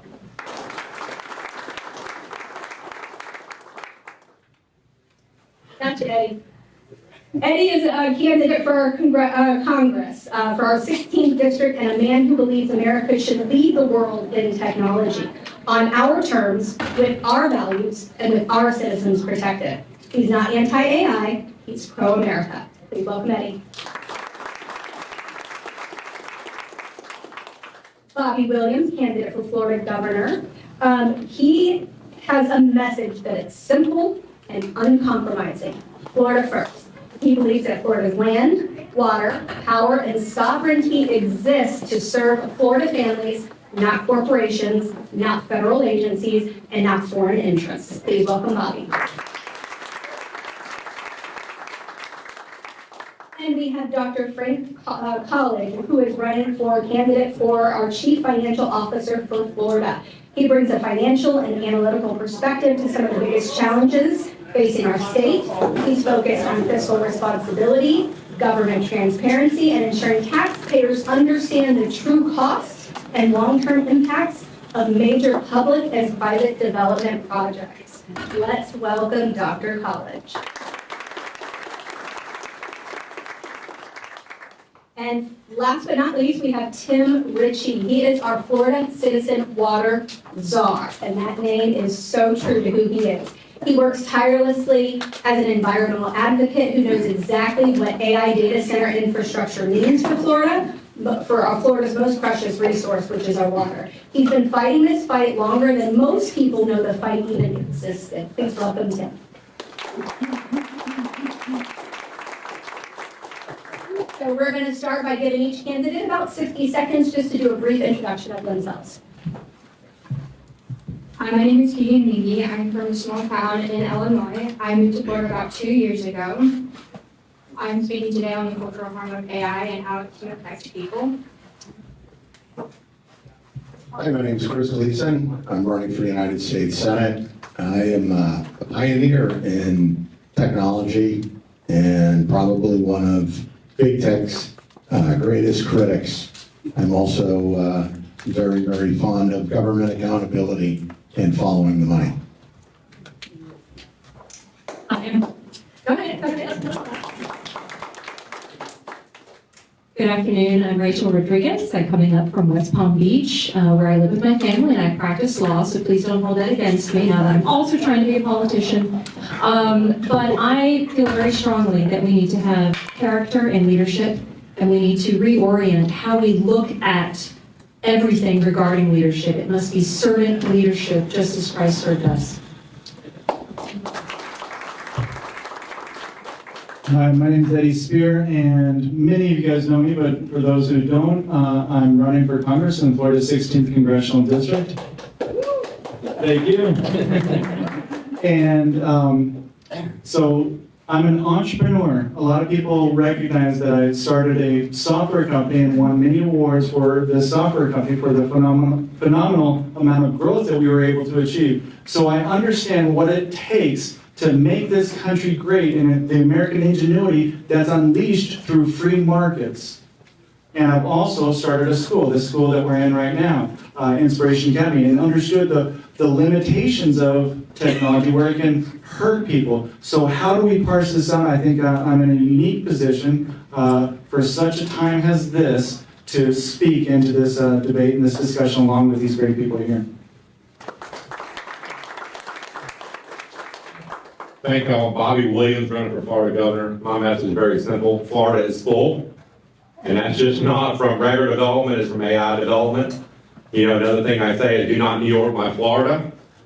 We don't want your ways and values and the dominant mindset there, but also we don't want the New York Stock Exchange here. We've seen what they've done in New York, we don't want that in Florida. You know, and it's about godly character in the day. It's about who's going to fight for back to we the people. We were in the back, but I'm pretty sure y'all probably said a pledge, and everywhere we go we say a prayer. It's one nation under what? God. We got to get God back in government, God back in schools. And these things ain't going to change till you get godly character, godly people back in these seats.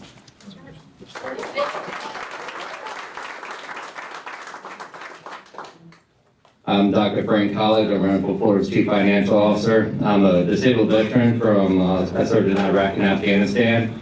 My current job is I fight insurance companies for a living, and that's what I'll continue to do when I'm Chief Financial Officer. The CFO regulates insurance in Florida, and he's been asleep at the wheel. And so I'm here because I do believe that AI data centers do not belong here. We already have enough issues with our infrastructure. We got enough issues with our aquifer. And if no one else in Tallahassee but us up here are willing to stand up, then that's what it takes. Thank you.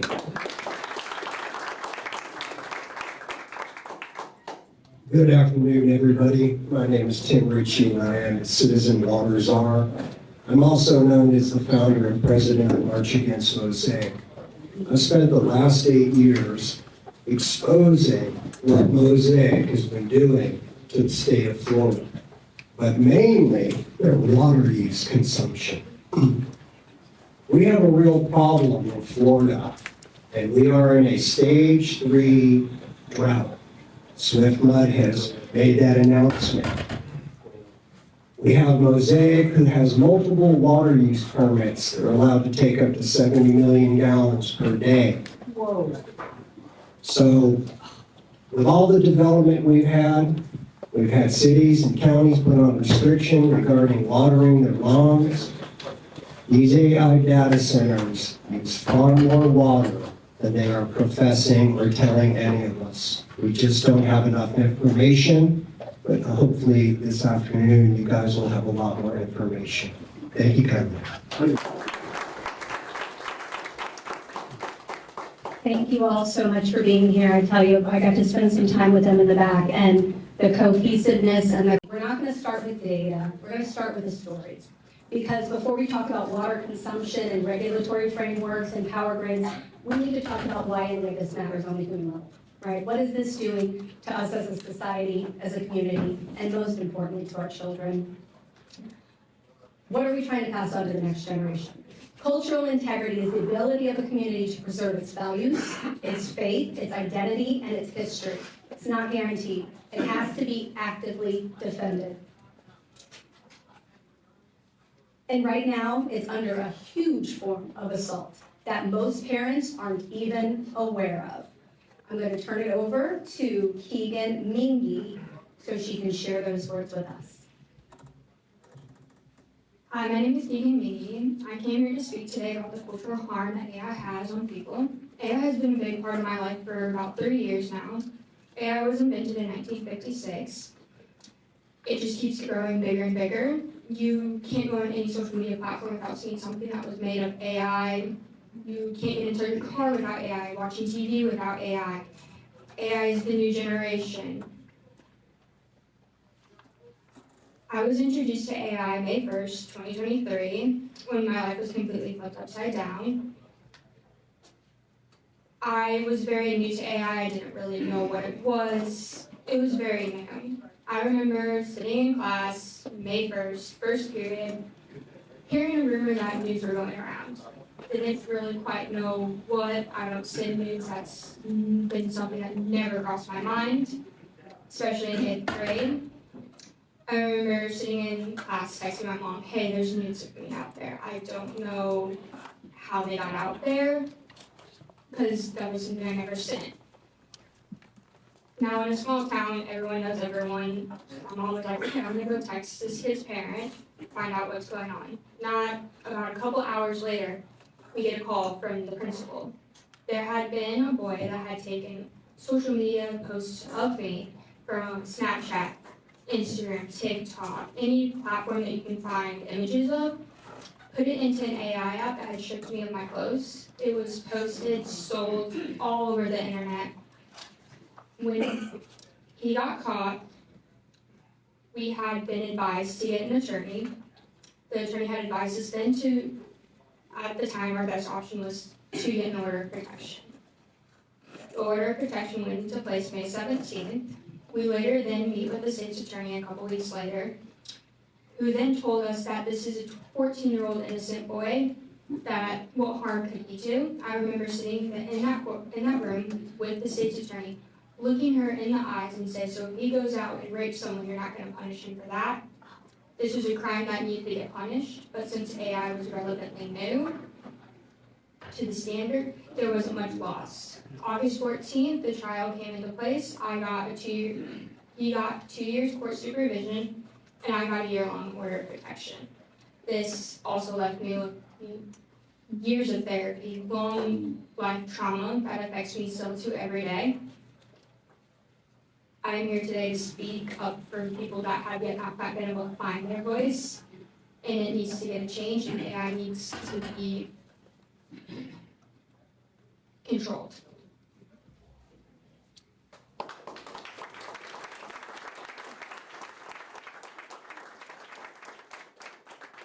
Thank you, Keegan, for your bravery and for seeking out the therapy and the support that you needed, because that's extremely brave, and it's extremely brave for you to carry your message on to generations, so that hopefully we can get some reform. It wasn't fair what happened to you, and I'm sorry, but we are grateful that you are here to spark this conversation, which Jay will help you with. So to our panel, we do have some questions surrounding Keegan's story. From a Florida First and Family Protection standpoint, how do you respond to what you just heard? And once again, not every candidate needs to speak. We're going to share the microphones, but if you feel like you have something relevant to share in this moment, you absolutely you can. So again, the question poses, a Florida First and Family Protection standpoint, how do you respond to what you just heard? Anger, frustration, a sense of justice not being served, and enough so that we've got to do something about this, and we can't wait for those people in government to come around and realize what's happening, because it's not going to happen if we don't step up to the plate and determine laws, determine accountability at a federal level and at a state level, and every level we possibly can, to hold people accountable and not have state's attorneys just throw up their hands and say, I don't know, and not have AI companies just say, well, we can't policy how our application is used. No, we need to jump into this and figure this out before more damage is done. And also, thank you so much for sharing and starting this conversation. It's a powerful, important aspect of the AI data centers. It's not just the environment. It's our free markets that are at stake. I'll talk about free markets. It's the cultural implications that are happening. We need to take a step back instead of rushing forward the way everybody has been moving, certainly here in Florida. So thank you. Thank you again, Tina, for sharing. I agree with what Eddie said. Thank you for being here and for sharing. That's very difficult.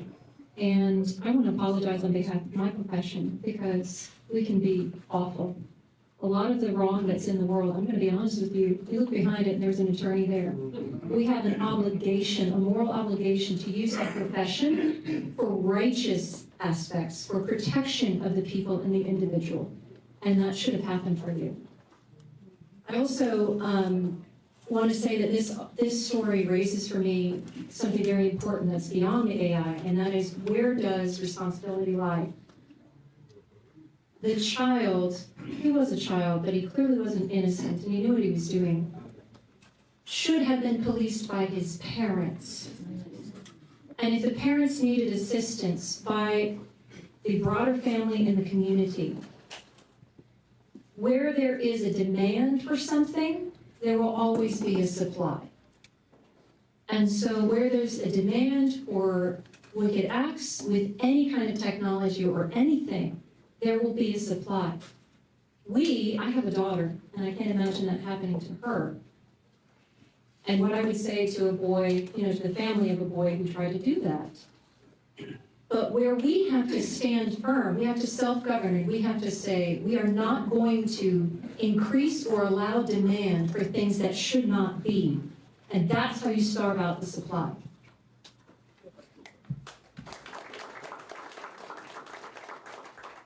Before you leave today, ma'am, I want to pray with you, pray for you, okay?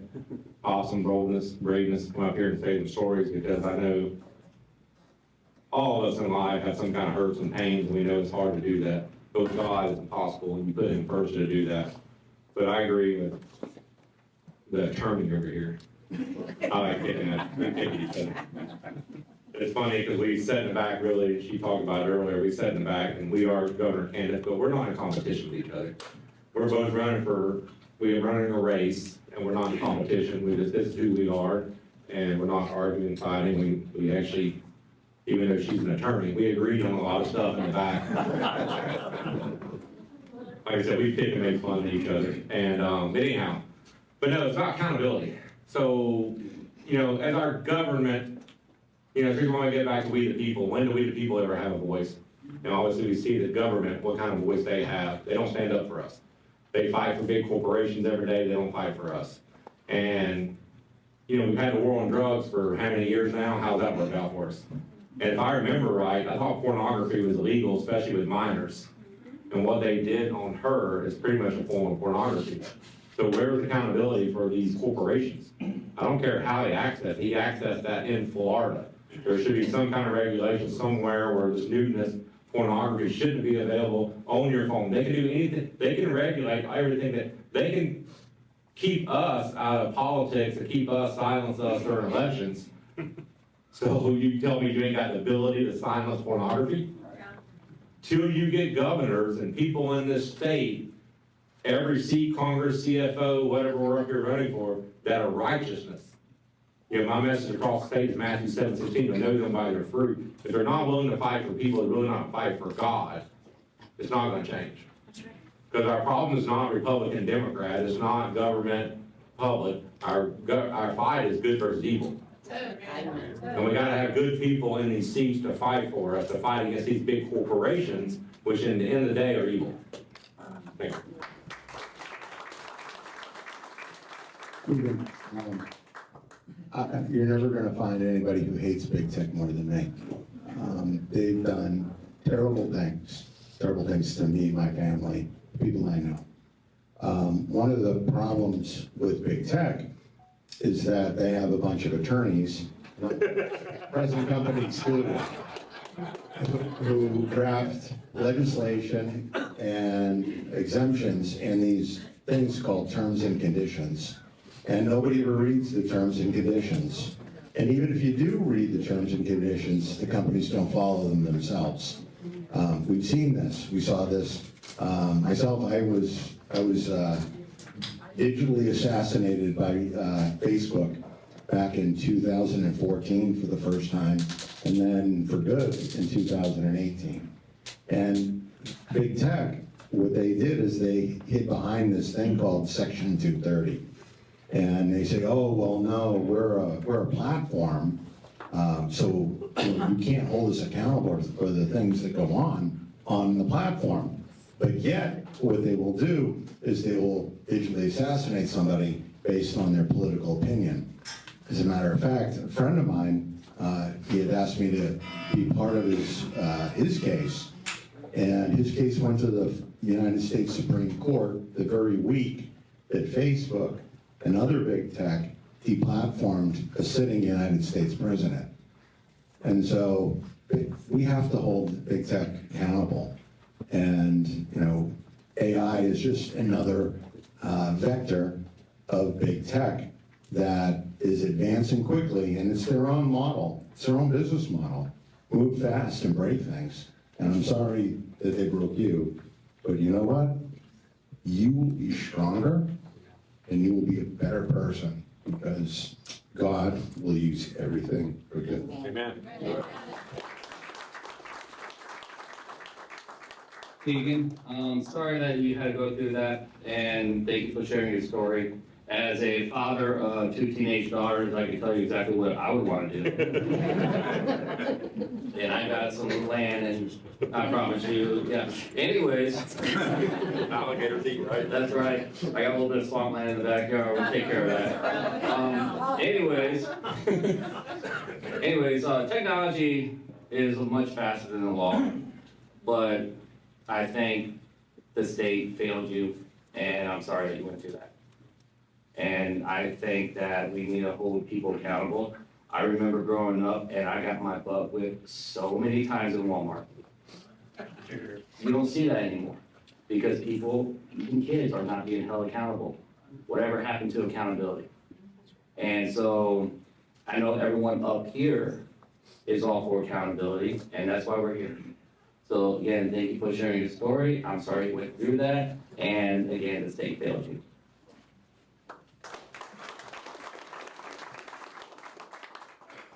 Good afternoon, Keegan. Yeah, I concur. I'm really sorry you went through this. Unfortunately, with the internet and with AI data and at the hyper speed that things are moving in the world right now on the internet, it's unfortunate that our legislative delegations in our state and the other states in the country are really not up to the speed that this is all happening. And unfortunately, law enforcement definitely failed you, and so did our governor. And I'm just very sorry that happened to you. Hopefully, in the future, this AI needs to be heavily regulated. Probably the most heavily regulated industry in this country, because it's moving at such a fast pace. One of my good friends always says, "What's the hurry?" Thank you.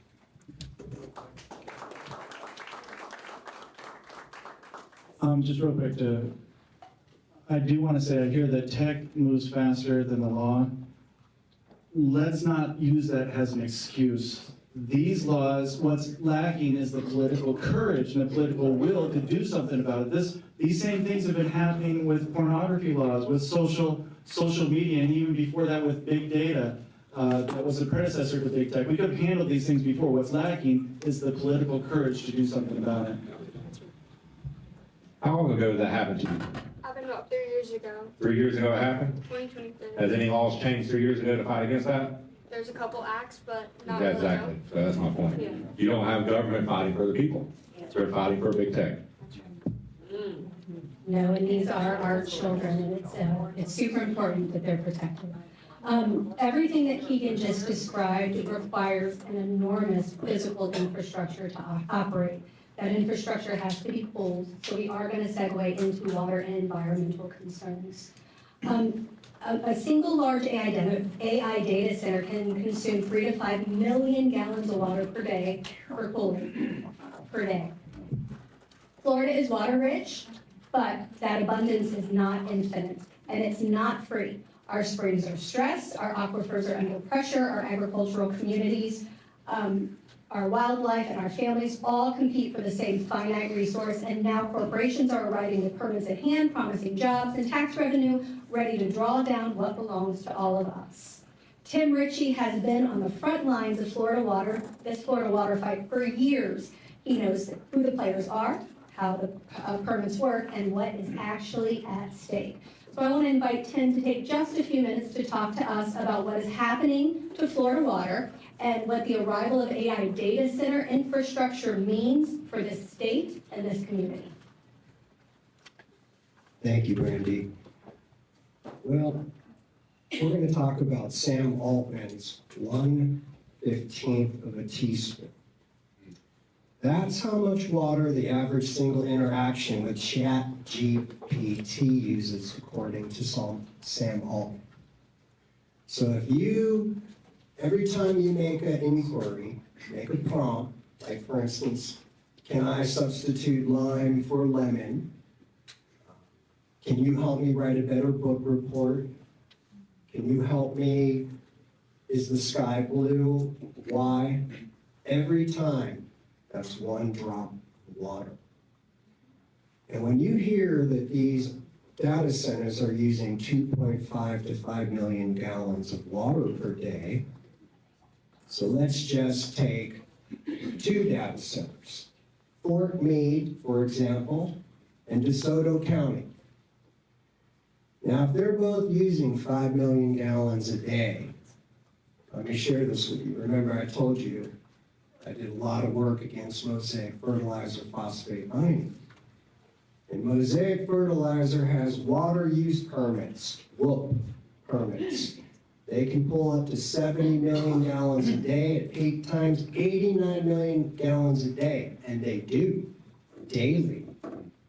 Same time they're doing that, they're discharging, example, Mosaic Bartow Jet Stack in Polk County, outfall D002, they're discharging up to 27 million gallons of acidic wastewater daily. You think about all the development. So AI uses a lot of water. At this point, there's not enough information to agree or trust the number. Their number was perhaps referring to some tiny models, or we are considering medium-sized models. Large language model that is the size of GPT-3. Basically, if you write an email or ask some questions, if you have 10 or 50 inquiries, you're going to be consuming roughly 500 milliliters of water, Professor Shoal Wren of the University of California, Riverside. How much water is that? It is a lot of water. We don't have the water. Why do they need all this water? The previous data centers worked by air cooling. These servers now are very small. They get extremely hot, so they need cooling, liquid cooling. And even before users can send prompts, the training process for the model uses the chips to carry out this intense work. Now, at this point, I got to tell you, we do not have enough information from these AI data centers. What happens is with our city council and our county commissioners, they are signing non-circumventions for 2 to 4 years. I found that out down in Charlotte County in the city of Punta Gorda a couple months ago. Amazon is purchasing a big piece of land because they want to put in, they said at first, a warehouse, but then they had a meeting and they start asking about, well, we're going to need 2 or 3 million gallons a day of water. Well, why? If you're going to do a shipping hub, shipping hubs, don't use 2, 3 million gallons a day. So I would like to tell you that I really believe we need to take a big step back. We have all these data centers going all over the country. Do you know it started over in Oregon? They started buying towns. There are counties across this United States of America that are completely empty. There are homes up in Canada. And why? Because they're making a swath across the United States of America, and it's all for these AI data centers. And eventually what's going to happen? Well, let me talk about total noise.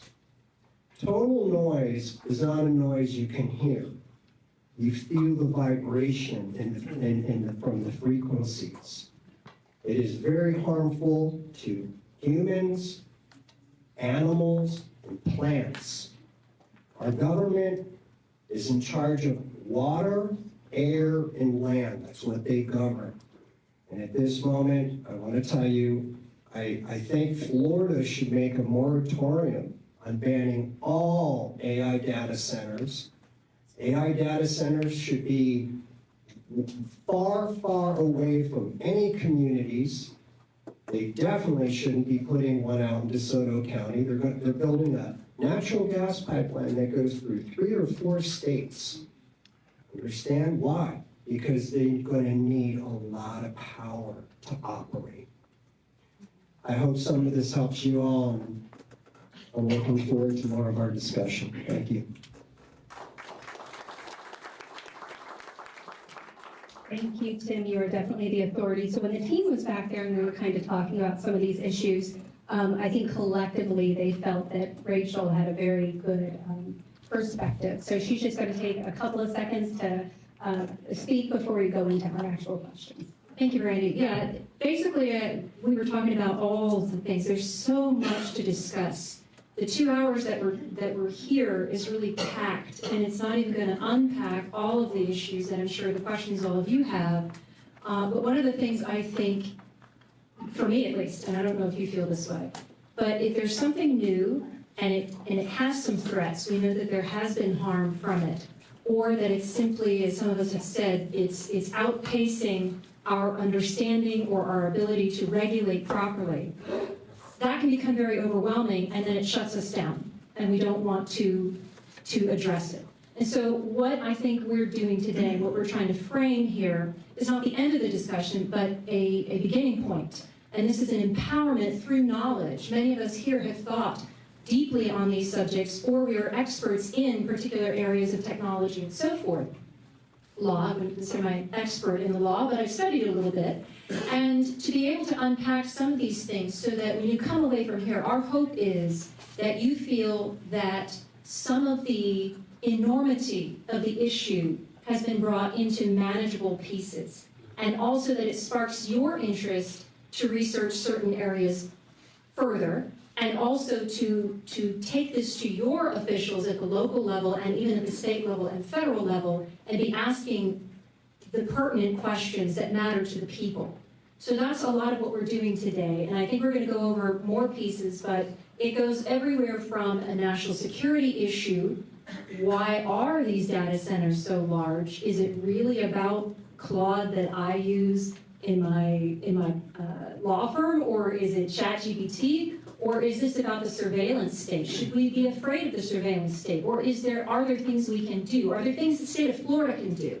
These are the questions there, and then also the logistics. We're talking about what to do with the resources. This is where residents are directly affected. How is that something that we can do? What is it that we can do? Can we really fight back against big tech and big corporations? And how can we do that without having business flee the state and thereby our development and our jobs? These are the kind of things we're going to frame out today. And with that, unless there was something else that we wanted to go over, I think that's a good overview there. No, that was very comprehensive, but you can hold on to that, Mike.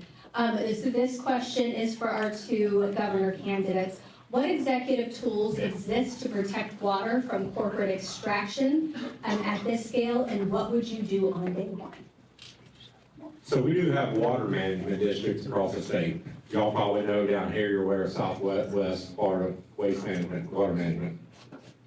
The governor appoints boards. And I'll get into, and that's everywhere from your electric bill, your utility corporation, to your water. The governor himself appoints these boards. Then these boards make the decision for you and me. And the question back to, is it we the people or we the big corporations? It ain't we the people. The reason why these governor candidates are so important. You gotta look at people who are gonna fight for you. But as a governor, we appoint the board for these water management corporations across the state. There's many of them. There's no accountability. There's been no looking at money, tracing money. We don't talk about none of that. Actually, last week, our Polk County poll tax bill come out, and it broke it down what the county money was, sheriff, cities, each individual cities, all this. I want to say the whole, not the whole county, but the county's budget, because they got county employees, was $80 million. Some of these cities were 20 million, 30 million, I don't know exactly. Swift Mud was $68 million. Where's this money going? What are you, and that's just one county. How many counties is Swift Mud a part of? So as a governor, we do have control of this, and that's the reason why I've been in Fort Meade data center meetings fighting against it. And the only reason right now really what's stopping the Fort Meade data center is not because what your governor did in a sense of trying to do legislation, it's Swift Mud's not giving them a permit as of now. So as a governor, for one, we put a moratorium on, AI data centers. Number two, my thing, as far as full, I don't even want them here. Put them in another state, somewhere where it's cold. We talked about that. They can have them up there. We'll deal with a little lag. We can deal with that, right? So there's a lot of things the governor can do. We can control that. Thank you, Bobby. So same question, Rachel. I'll repeat that. What executive tools exist to protect water from corporate extraction at this scale, and what would you do on day one? Well, I agree with what Bobby said. The executive, it is the chief executive office, so you get to execute the laws, you decide how they will be enforced in the state, and part of that is actually enforcing the laws. So where there is a requirement for data centers to be transparent, to not to tax utilities, make them actually do that. We're not seeing that.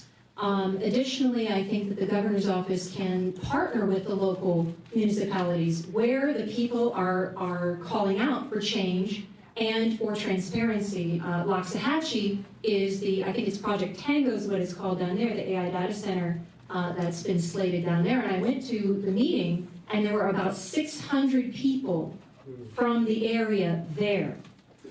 The governor needs to pay attention to what the people want. And if the local government's in contravention to that, then the governor needs to be working with the people and with the locality and make sure that what the people want with regard to these things, they get.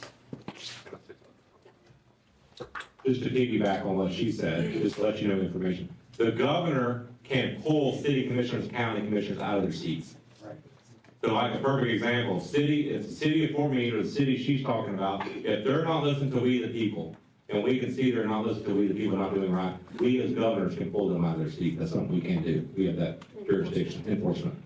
Absolutely, thank you both. So this question, again, not every candidate has to answer, but if you feel that you are qualified or you have an answer for the question, please feel free, we'll pass the mic.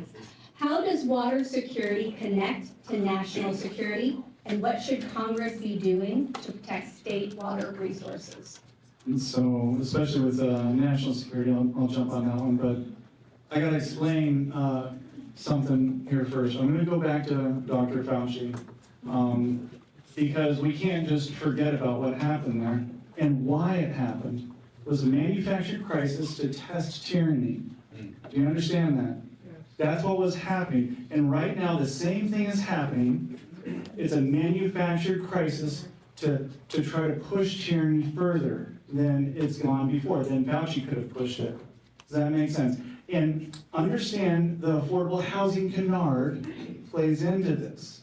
So affordable housing is not affordable because Congress is going further and further into debt. We've got people in there endorsing my opponent in this race who just went $2 trillion more in debt. Your money is going less and less than it used to go. It's not going as far as it used to go. It's a huge problem. It's a hidden tax, and that's why we have a problem with affordable housing. It's a congressional level, it's a national level, but instead what ends up being pushed is down to a local level. We need more higher density housing. That's their answer. They're not going to tell you that. We need more development. That's what they're saying. We need more development. That's going to take up more water. And now let's bring in more development, and also let's bring in AI data centers to further strip away our water so that we have a crisis. So then once we have a crisis, we don't know what to do, and it's a national, now it's a global crisis. Now we've got to surrender our rights to the World Health Organization and surrender our sovereignty. We saw this in COVID. This sounded crazy until you saw it with COVID, when they were relying on global organizations and and relinquishing our sovereignty. The same thing is going to happen with this manufactured crisis. So this is definitely a national security issue, and it's a manufactured crisis. This is easily solved. Well, I wouldn't say easily, but it's very solvable if we could just have the political will to do the right thing and recognize what's happening. Ask a question. I kind of want to piggyback off what you just said. We are going to do questions. Oh, okay. Yeah, we'll do questions at the end. Definitely. Hold it. So, yeah, we'll answer questions at the end. It is a national security issue. So we see it with the beef packing industry right now. 4 of your major beef packers are foreign entity. Y'all are on the coast here. Y'all know what it's like to be without water, food, electricity, right? Who owns your electrical companies? Most of them are foreign entities, or New York Stock Exchange. All this kind of stuff, there's agenda behind it all. If they can force us to a point to where we have to be government controlled, then it turns into a socialist country, then it turns into a communist country. And it's not just putting fear in you, it's the truth of what it is. And with Dr. Fauci, COVID, you've seen that. The difference is during COVID, you got to be and for me, I didn't shut down, I didn't do none of that. I didn't take a shot, didn't do none of that. I fought against our government. I was willing to go to jail to fight that. But this is a foreign crisis, it is. When Mosaic, all your Ticos are all foreign owned, your Nestle's, all these big watering bottling plants are usually foreign owned because they're New York Stock Exchange traded exchange.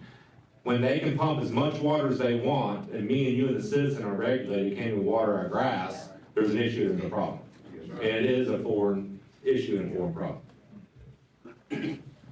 So, it is a national security and state security. Think about this. The federal government stockpiles food for a reason, right? It stockpiles oil for a reason, right? It's full port capabilities. Everyone understand this, right? Now, shouldn't Florida protect its water? One of the things I learned in the military was terrorist tactics. What's a great terrorist tactic? You poison the water source. How long can you live without food? You can live quite a while without food, but how long can you live without water? Exactly. So what's the easiest way to neuter a location? Take away the water source. You take away the water source, they're not gonna fight you. They can't fight you. So the number one national security threat for the state of Florida right now is protecting our aquifer, period. And allowing these organizations to free will to take as much as they want and to poison our aquifer, because right now what's happening is you're pulling so much out that in South Florida, you got saltwater infiltration into the aquifer, that's poisoning our aquifer. And the reason it's happening is because we're taking too much. We need to stop that. And so bringing data centers in to push on something that's already at a tipping point is not what we need to do. Thank you. Great question. How does water security connect to national security? What should Congress be doing to protect the state water resource? Well, I hate to talk about Mosaic again, but I'm going to.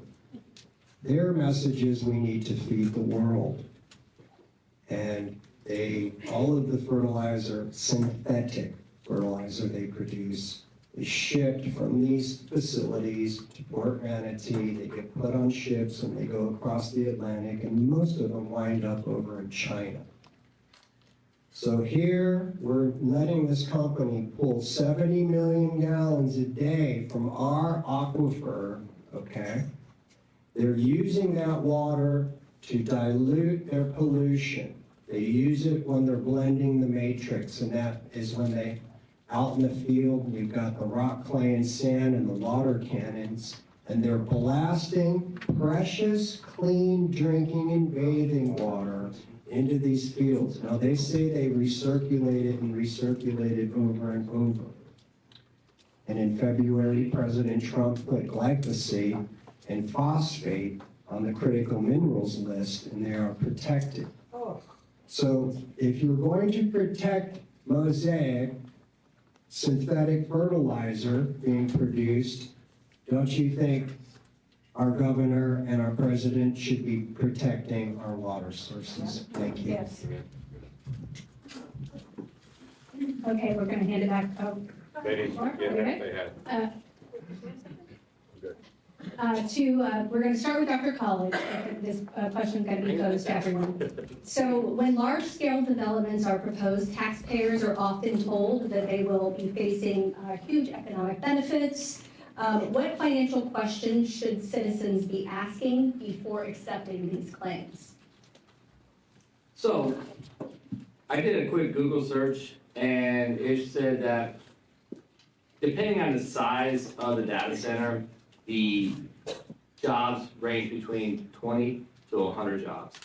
So outside of the initial construction, because obviously construction is going to be a big thing at the very beginning, but some of the questions you guys should be asking is, how many permanent jobs? What's the average pay of these jobs? How much money is being provided through incentives? Because these tax incentives are going to hurt you because who's paying those tax incentives? What kind of utility upgrades are going to be required for these locations? What other subsidiaries are you providing to the company bringing the data center in? What's the long-term cost to the citizens? Like, what costs are we going to incur for the roads, for emergency services, etc.? Because remember, when they come in, they're getting tax incentives to come to your neighborhood. How is that going to hurt you?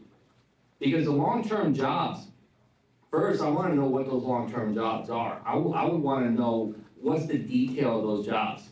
Because if it's a long-term job as a janitor, that's not really a great job. But if you're talking about long-term jobs and they're like network security or something along those lines, well then, okay, I understand that to a point, but how much are we talking about? How much is that person making and how many jobs? Because if it's only 20 jobs, is it worth the environmental impact? No. I don't even think 100 jobs is worth the environmental impact. So these data centers, when you look at the PG-13, if you look at the BS that they provide us at the front, then look at it and say, okay, what's the reality? Because it's like politicians. Most politicians will feed you full and hope you eat it up like flies. And so the data centers are doing the same thing. I would want more detail. I would want to know every aspect of it because this is a financial impact not only on the local, but it's actually on a state level too, because it trickles up. Because you guys are the taxpayers. It trickles up. And so I think that Tallahassee needs to be more involved, especially when you, like Bobby and I were at Fort Meade. And up there, they basically voted unanimously to go forward with a data center, even against the entire citizenship pretty much was there like saying, no, we don't want it. Well, it makes you wonder, it's like, why are these people so dead set on moving forward with a data center? I would ask, at a minimum, those questions. Thank you. You're gonna have to pass the bill to know what's in the bill. We gotta get lawyers out of government. The jobs that they're touting are the construction jobs. Right. To create the data centers. Yes. The sustainable jobs that exist after the construction are very, very insignificant. I just use a little bit of water, Tim, just let you know. Here, I'm gonna read this to you. It's about 4 minutes. Polk County is providing a 10-year, 90% economic development ad valorem tax exemption, estimated at $140 million discount to a data center. Wow. Why should we be giving them a discount for anything? They should not only pay for it, they should pay for every bit of it plus more. I'm against it totally. But even if it did come in, we're not giving you zero tax break. If anything, hey, how about, I know they're saying this, I don't want this, but they're saying, hey, you pay for all the property taxes in the whole county. You know what I'm saying? If you're going to do it, why should you come in here, rape and pillage, take advantage, and walk away with millions and hundreds of millions of dollars? There's an issue and a problem. I can tell you that. Because they're buying politicians. Oh, 100%, we know that. We know that. So my problem is not to waste that, is why are you getting a discount? It says right here, maybe 50 full-time jobs at average is all you're going to get out of that. So what is our tax rate? Then the next thing is, here's what I look at, we talk about in the back room. Technology changes every day. So in 5-10 years, all that technology changes. We'll just say Elon Musk does what he wants to do. He puts data centers in the sky. This company's gonna bankrupt itself, pull all its assets, pull it, leave the building there, slap full of lithium batteries, slap full of all this. Who's gonna pay to decommission that? Then where's it gonna go? What landfill?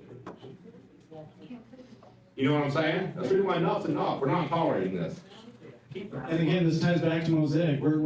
If you follow here in Manatee County, this is exactly what happened with Mosaic. They put a shell corporation, they bankrupted it, and now we're stuck in Manatee County with a $23 million fee that's coming out of the general fund, let alone the $200 million that the state was supposed to give us to handle the cleanup. And that's just at Piney Point. So it's that we've seen this before. So one of the interesting things that nobody really likes to talk about is that, with these data centers, they're hogging all the memory chips. They're hogging all the hard drives.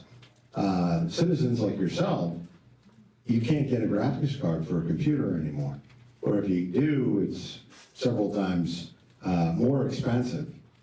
A really good solution, instead of having data centers, would be if they weren't hogging all of the resources and people were to have, say, if they needed to use AI, a small AI box in their house.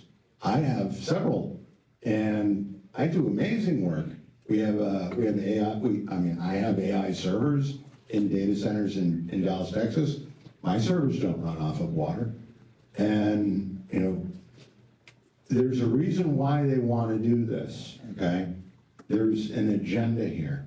And it isn't for you, and it isn't for me, okay? They want total control of the truth.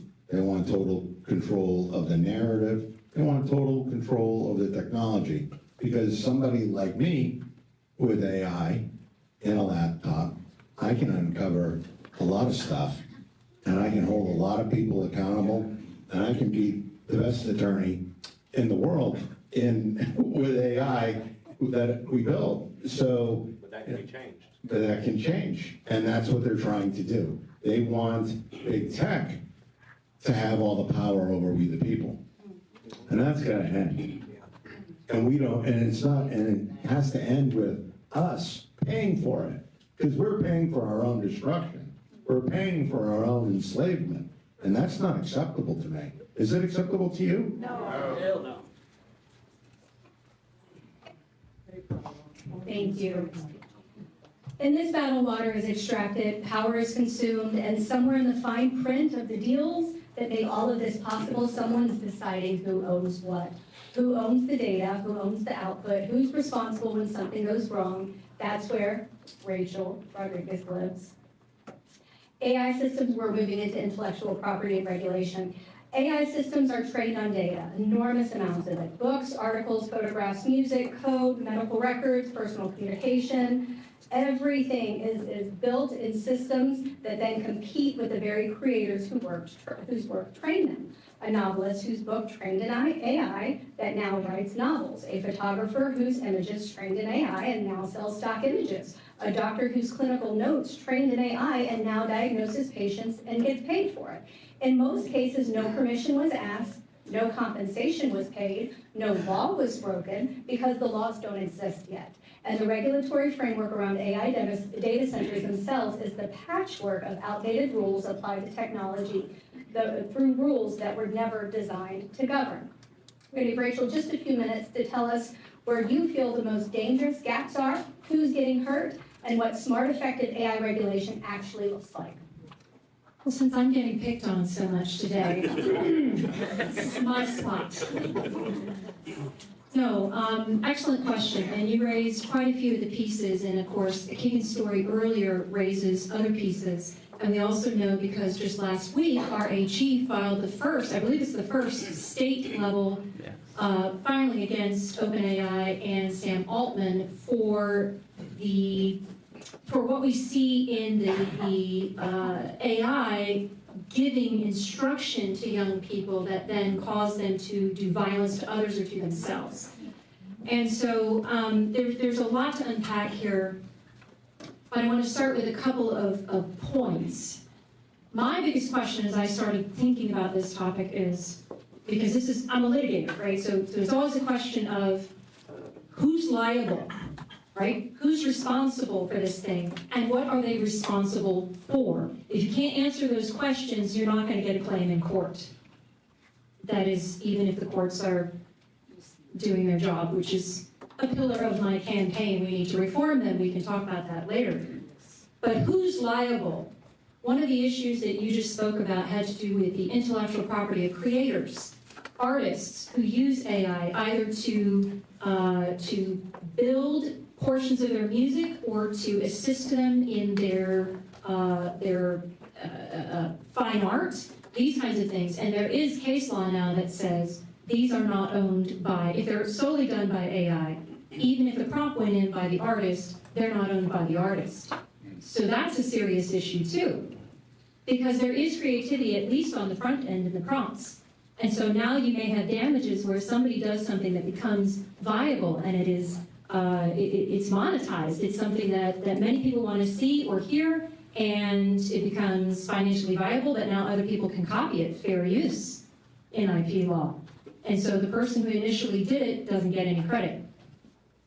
But you also have situations, just recently this was found, I don't remember which court it was or whether it was a federal court, but there was a ruling that clients, because nobody trusts lawyers apparently, we found out today, and so clients will put their lawyer's work product, which is what we call privileged. It means it has a level of confidentiality that has legal protections beyond general confidentiality. If your lawyer writes it or your lawyer speaks to you about it and it's in preparation for litigation, that has a certain level of protection against disclosure.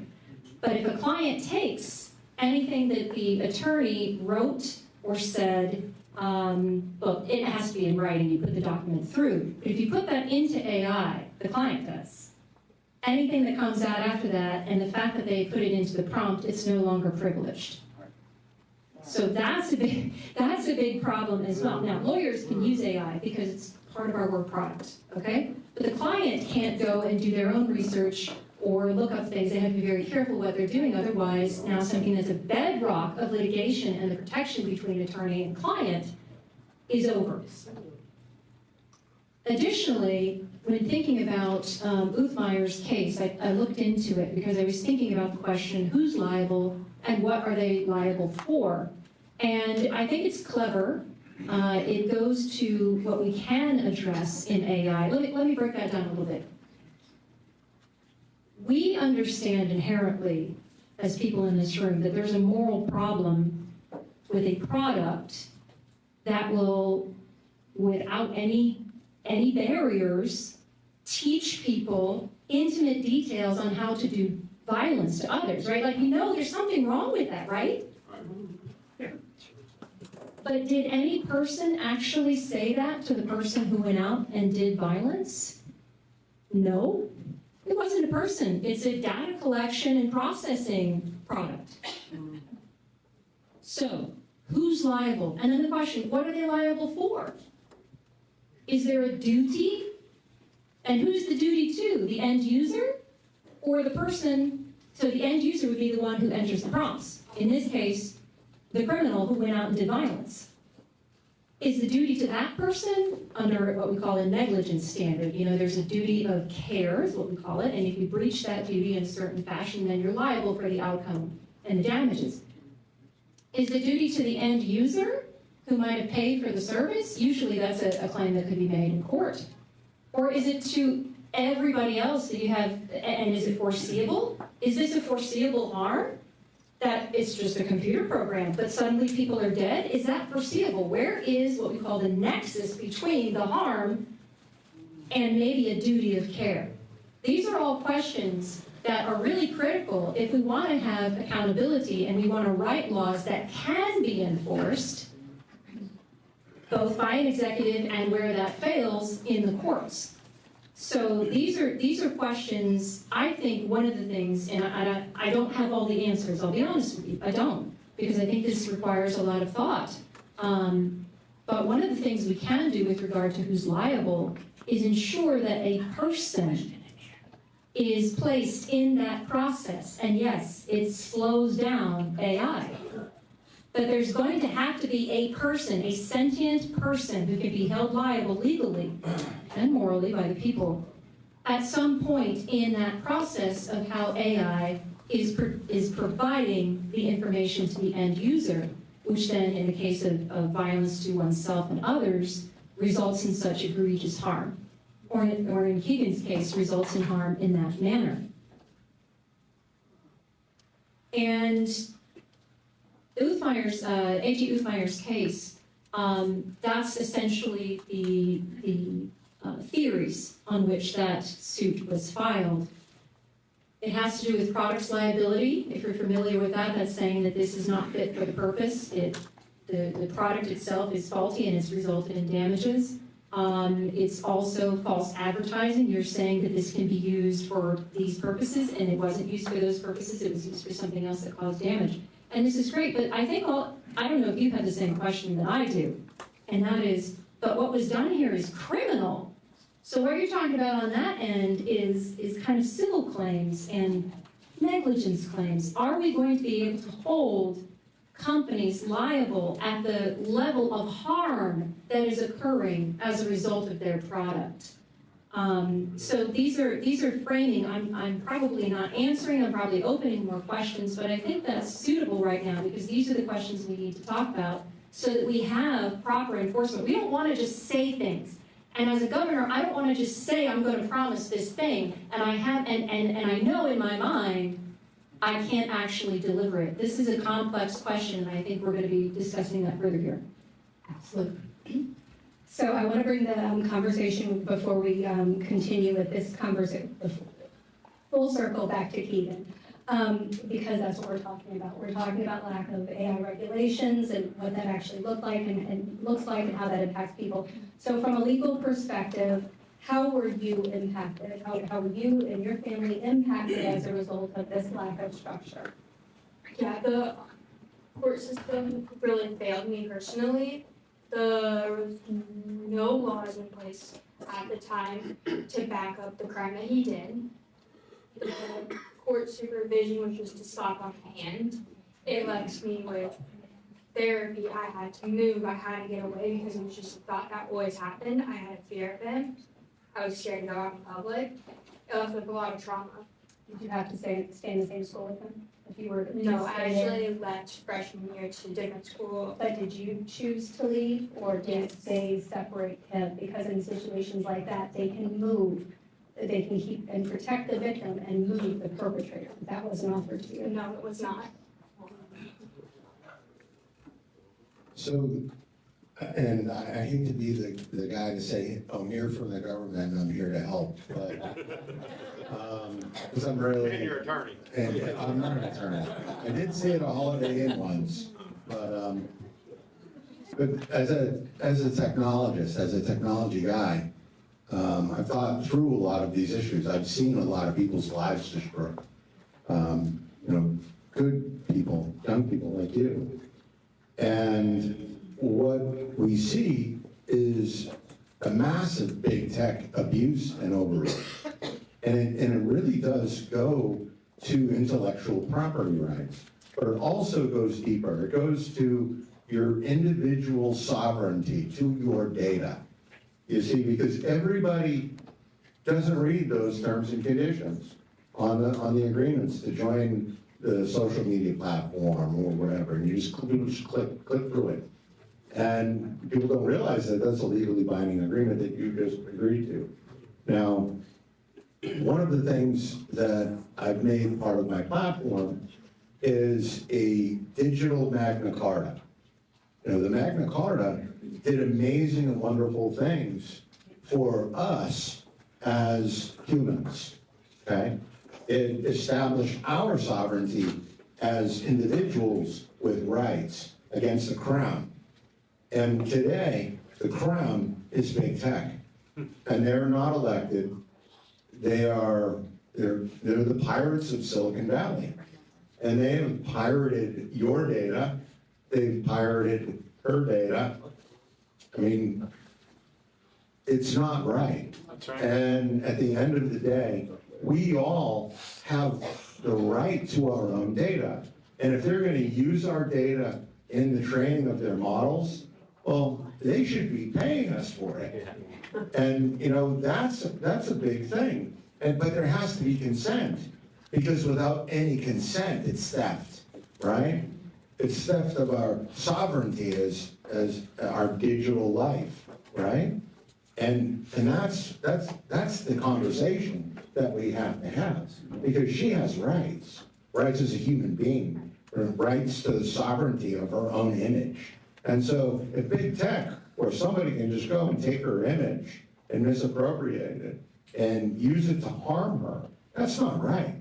If big tech can take an attorney's work product, okay, and use it, her trade secrets, and use it. Or, you know, I had this conversation the other day with an AI model. I was testing it, and it wasn't giving me an answer that I wanted. I'm like, wait a minute, you're going to sit here and give me a moral lesson on what is right and what is not right, which has nothing to do with anything, because this is a test. But your entire large language model is based on pirated copyright from every book of every writer on the planet. And you're using all of our personal data in your training models currently. And then AI said, well, you know, you're trying to change the subject, and I'm not going to change my opinion. And my wife laughed at me, and I said, see, this is the problem. Now, you know, we have to laugh a little bit, but this is serious. We really do need a digital Magna Carta for the AI age, because your information, your medical information, is being leaked and it's being stolen. Your genome is being weaponized against you. China is weaponizing the genomes, and we can't have that. And, you know, I really believe this is, you know, one of the big reasons why I got involved in all of this crazy stuff was because of big tech's abuses on me and my family and what they did to us. And so, if you all here, you have to hold us accountable. You have to hold the people who you're going to put into office accountable to make sure that if I'm not going to get in, you need to make sure that a digital Magna Carta, okay, is established for this nation, because we need it. And I think, absolutely. And the other thing I want to say, Keegan, is you were potentially told there was no law to protect you. That's a lie. There are so many laws. Somebody simply had to have the courage and the creativity to apply what is there, because when you know that a wrong is done, you go look for the law that's going to bring restitution to the wrong. That's how I practice law.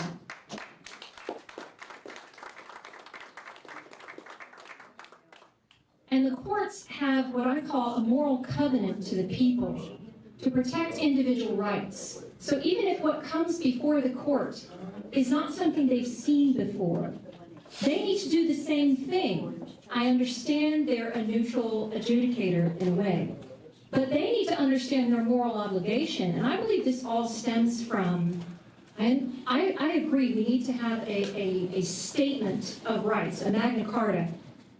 But why are we having to do that? It's because we've lost the understanding that people are made in the image of God, and that human life is precious, and these rights are given to us at birth by someone who created us, not the state. The state's not the source, therefore the state cannot take these rights away. And additionally, no other private entity can do that, and then the courts say, well, I guess it was fair use. So there are fundamental paradigm points that we need to see. We need to understand that a child whose image, whose face is being put on a fake body, that has real harm, and it is pornography. It's child pornography. Even if a child is not the full image there, or it's a created picture, it has the same effect. And so we need to have the courage in the courts and in the legislature to address that legislatively at the executive level, to execute the laws that are protecting our children. And that goes into the IP. The AI data centers, I'm always asking this question, and I'll wrap this up. I'm always asking this question, why do they need to be so large? I said this earlier. It's because of a surveillance state. It's every single thing you're doing, every thought you've had. Do you guys have that where you think about something and suddenly it shows up on your phone? I'm not going to get into that. I don't know what it is. It's juju. But where you are, now there's a big conversation about flock cameras, and many of us have become more knowledgeable about what those are. What's the problem with those? It's not just taking an image. It's taking an image everywhere that you are and connecting it and networking and processing so that you can be found anywhere. Now, of course, it does raise the question, if that can be done on me, then why can't they find all these kids that go missing and the people who took them? There you go. There it is. So it's always a moral problem. So we can, if it's a moral problem that humans are obligated before God morally, then it is a problem we can fix. Okay, thank you. We're going to have to speed it up a little bit because we want to make sure we get to all the questions that are in the audience. Rules without power to enforce them are just words on paper, and the county that sets the rules for AI globally will lead the world in decades ahead. Eddie Spear believes that the country must be America, and he has a very specific idea of what that leadership looks like. Here is a tension worth naming, honestly, tonight. AI is not going away. The nation that leads in AI will likely lead the world economically, militarily, diplomatically for the next century. China is investing hundreds of billions of dollars to make sure that the nation is them, not us. So the question is not whether America builds AI infrastructure, the question is how and for whom. There is a version of AI development that makes America stronger, creates American jobs, protects American citizens, and keeps Americans values at the center of the most powerful technology ever built. There is a version that enriches a handful of corporations, hollows out local communities, and hands the levers of power to people who were never elected by anyone. Eddie Spear believes America can and must lead, and he has a very specific idea of what that leadership should look like. So we'll turn it over to you, Eddie, for just 2 or 3 minutes. Okay, I'll do my best. Kleenex. We learned this in business school, that Kleenex tried to sue other tissue manufacturers for using the term Kleenex. They lost in court because Kleenex had become a monopoly. Follow that. And if you follow that, you recognize that big tech has monopoly right now. These terms and conditions mean nothing.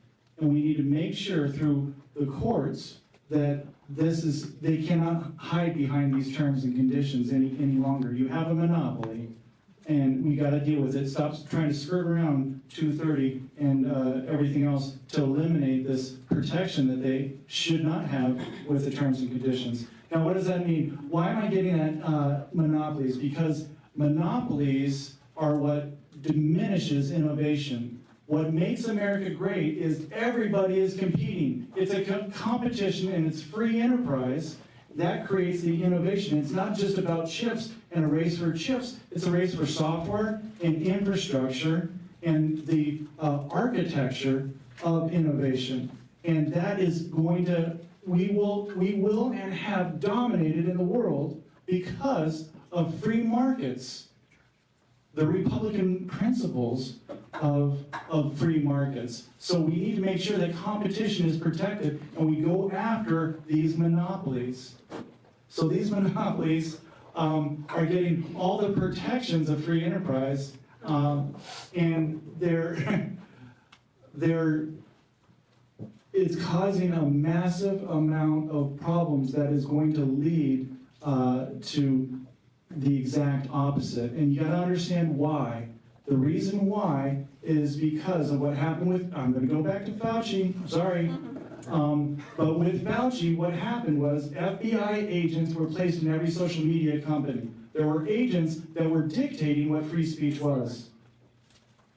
Do you understand that? We still have not addressed that. Fauci's minions are still on the loose, and they're waiting for the next crisis. And AI controlling the narrative is a big problem. And if they, and you pay for this through all these subsidies that are juicing this market, and with the idea that this is a national security threat, it is not, well, perhaps it is, but we're doing the exact opposite. we're giving things over to the Chinese into a communist control, to a dictatorship that's controlled by very few. We've got to fight against that. We've got to use what makes America great, the free enterprise system, and distributed technology. Think about this. What happened? There's two examples that we need to look at. One, mainframes to decentralized computing. Why did that happen and what happened with it? It was a huge boom for technology. Now all of a sudden technology was in everybody's hands, just like Chris said. He's got AI in his house. We need AI distributed, not centralized. This is the exact opposite. And let me give you another example via regulation. What happened with Ronald Reagan in the 80s? He deregulated, and then the telecom exploded. And now all these companies are looking to go back to maintain the control to keep out other groups through, now we're looking to regulate. They're maximizing a monopoly with your tax dollars and trying to keep out any kind of competition. It's the exact opposite. I mean, when I look at this, I'm like, this is the crazy. I've never seen one issue, AI data centers, be wrong on every single level. Every single level. I'll stop there. Okay, so the question I want to pose to the team is there a version of AI data center development that is environmentally responsible? What would it require? Yes, there is. It's distributed. And it's where you have the AI tailored to you in your home, and you're in control of it. You have your own data sovereignty.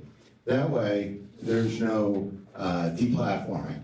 I mean, I worked for years developing with some very, very smart, talented people, a distributed social content creation platform.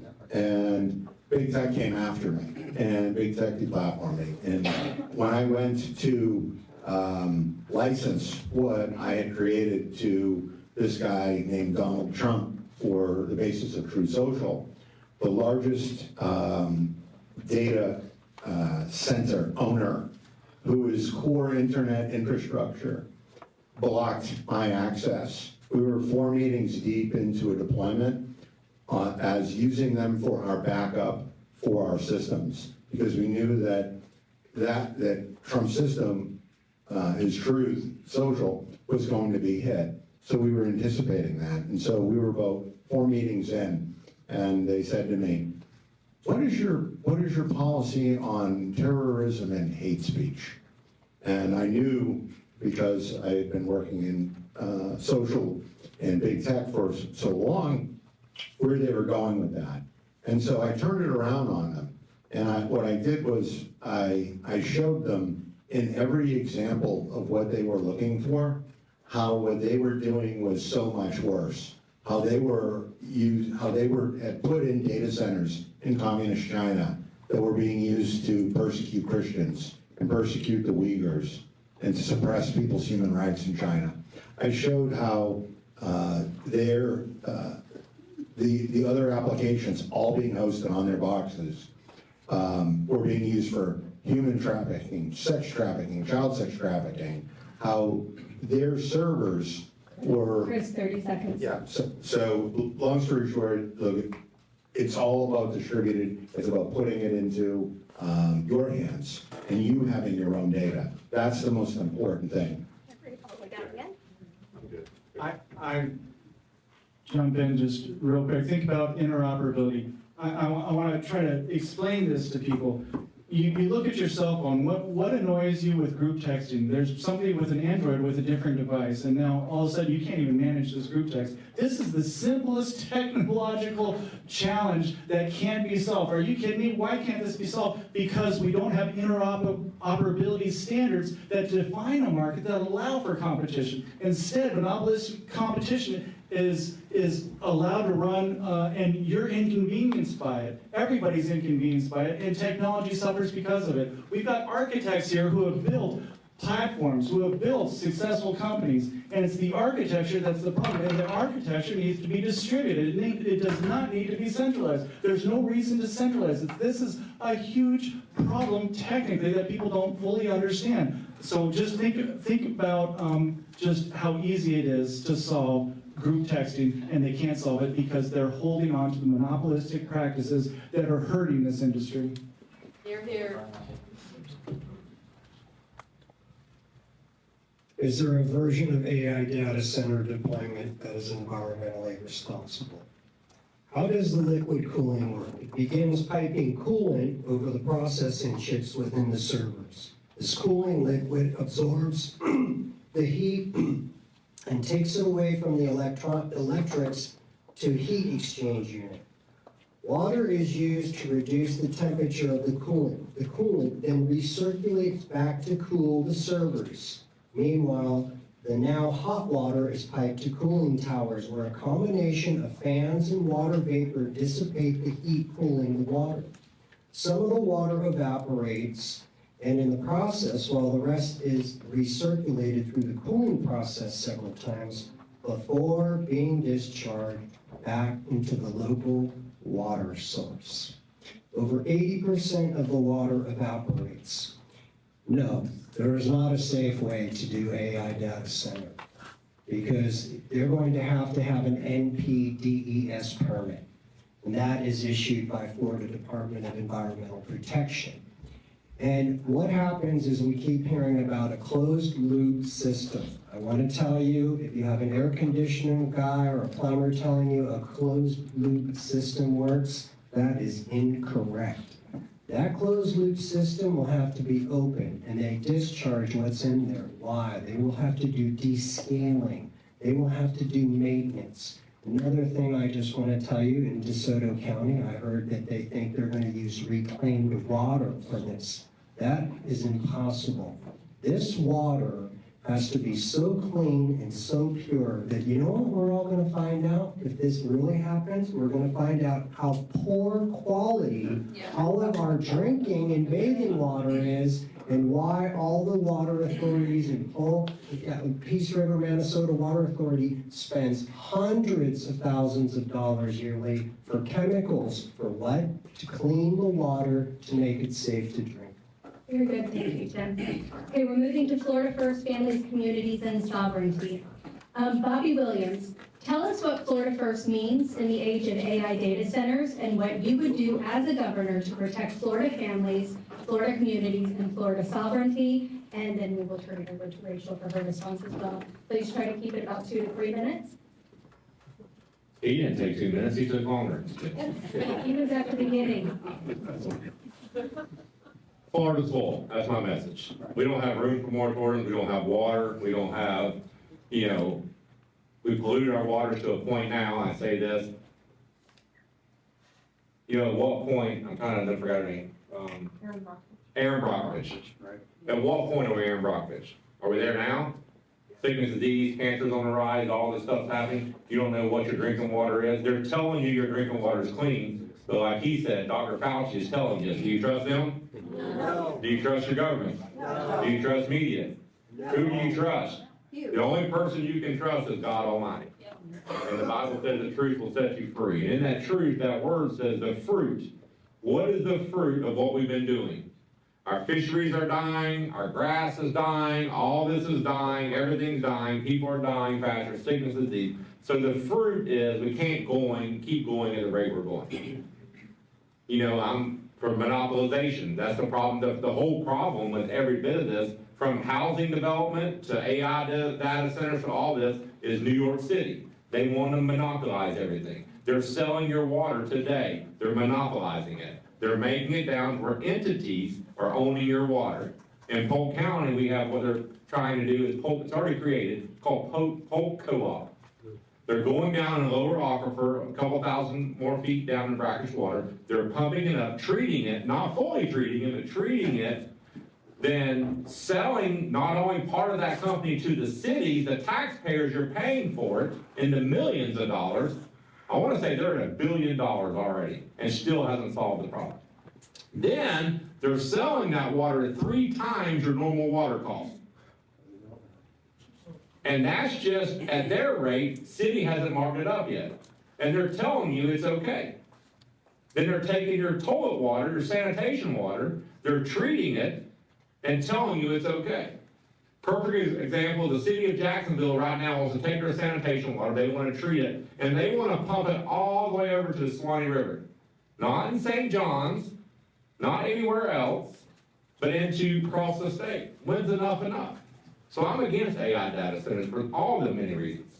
You know, enough's enough. We can't keep going at the rate we're going.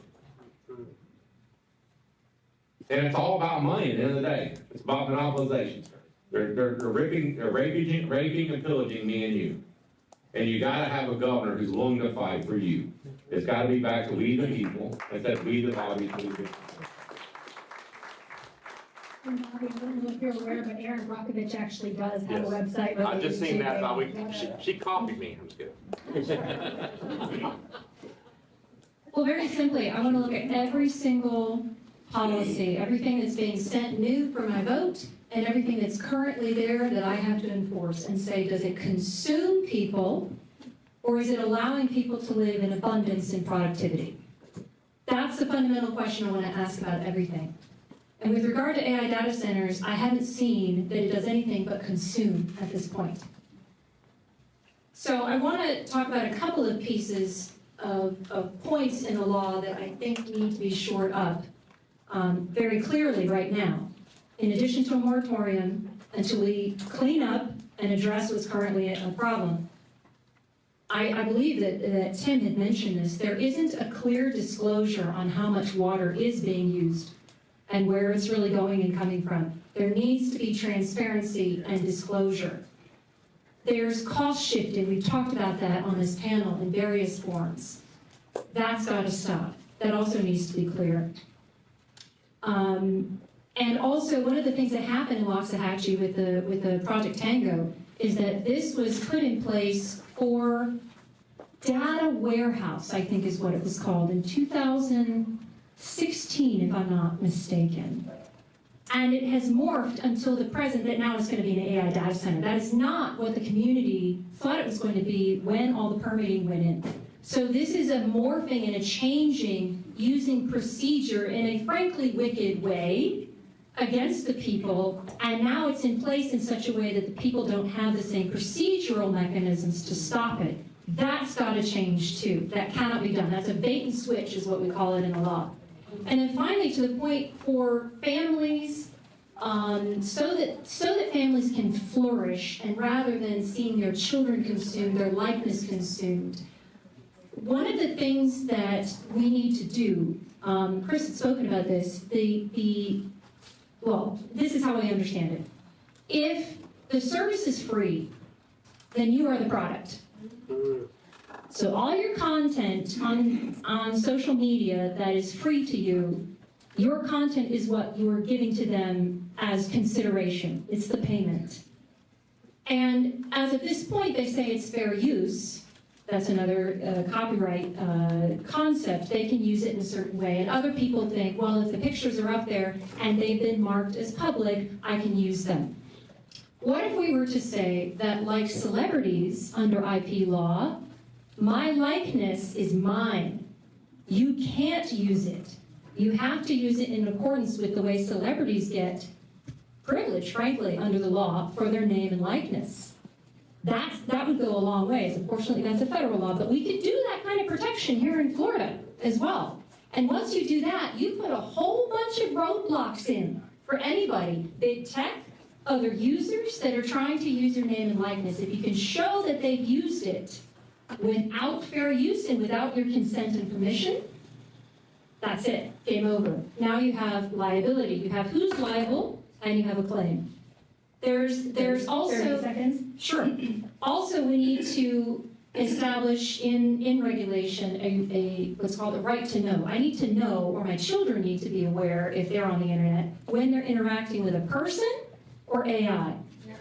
A lot of chatbots you kind of know is AI, but it should be very clear. Who am I talking to?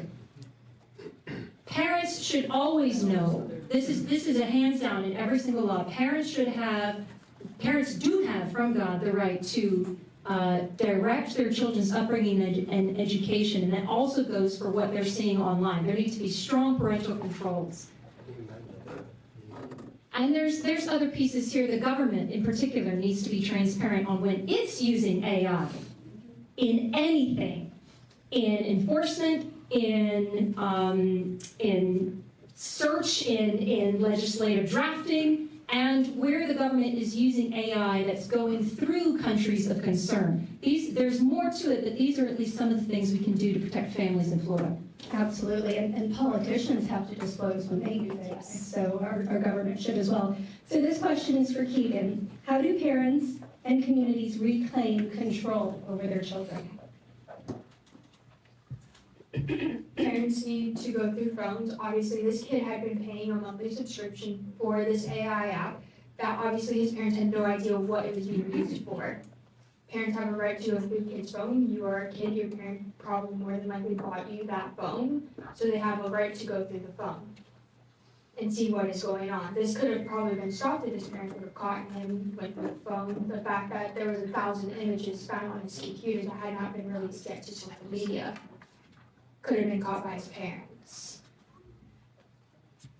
Okay, very good. At this point in time, we're going to turn it over to our Q&A because we have quite a few questions from our audience members. So please identify yourself and who your questions are. Okay. Yeah, I'm Cody Lee.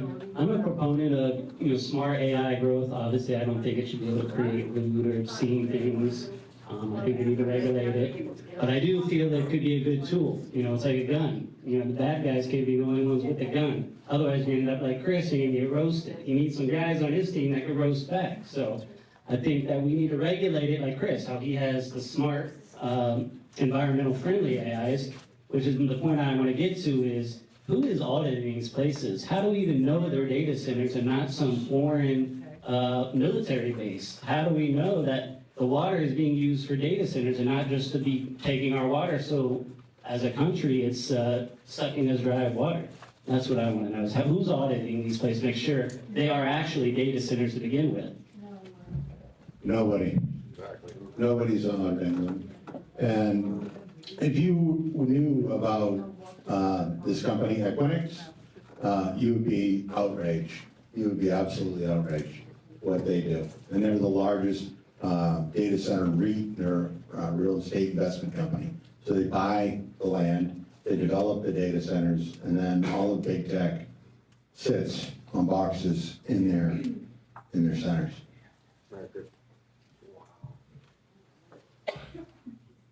He's 100% correct. Nobody's overseeing them. But why? Because you got politicians that are being bought.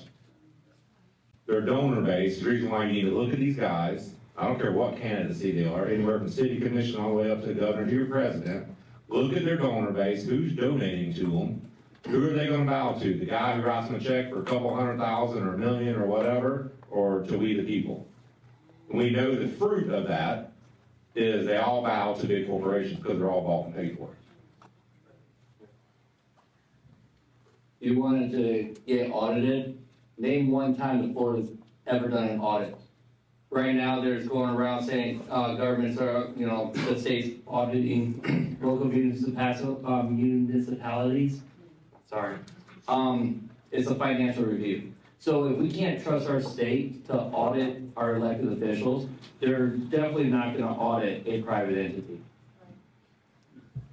Thank you. This question is for Bobby. They expect by the year 2030, AI will replace 80% of human jobs.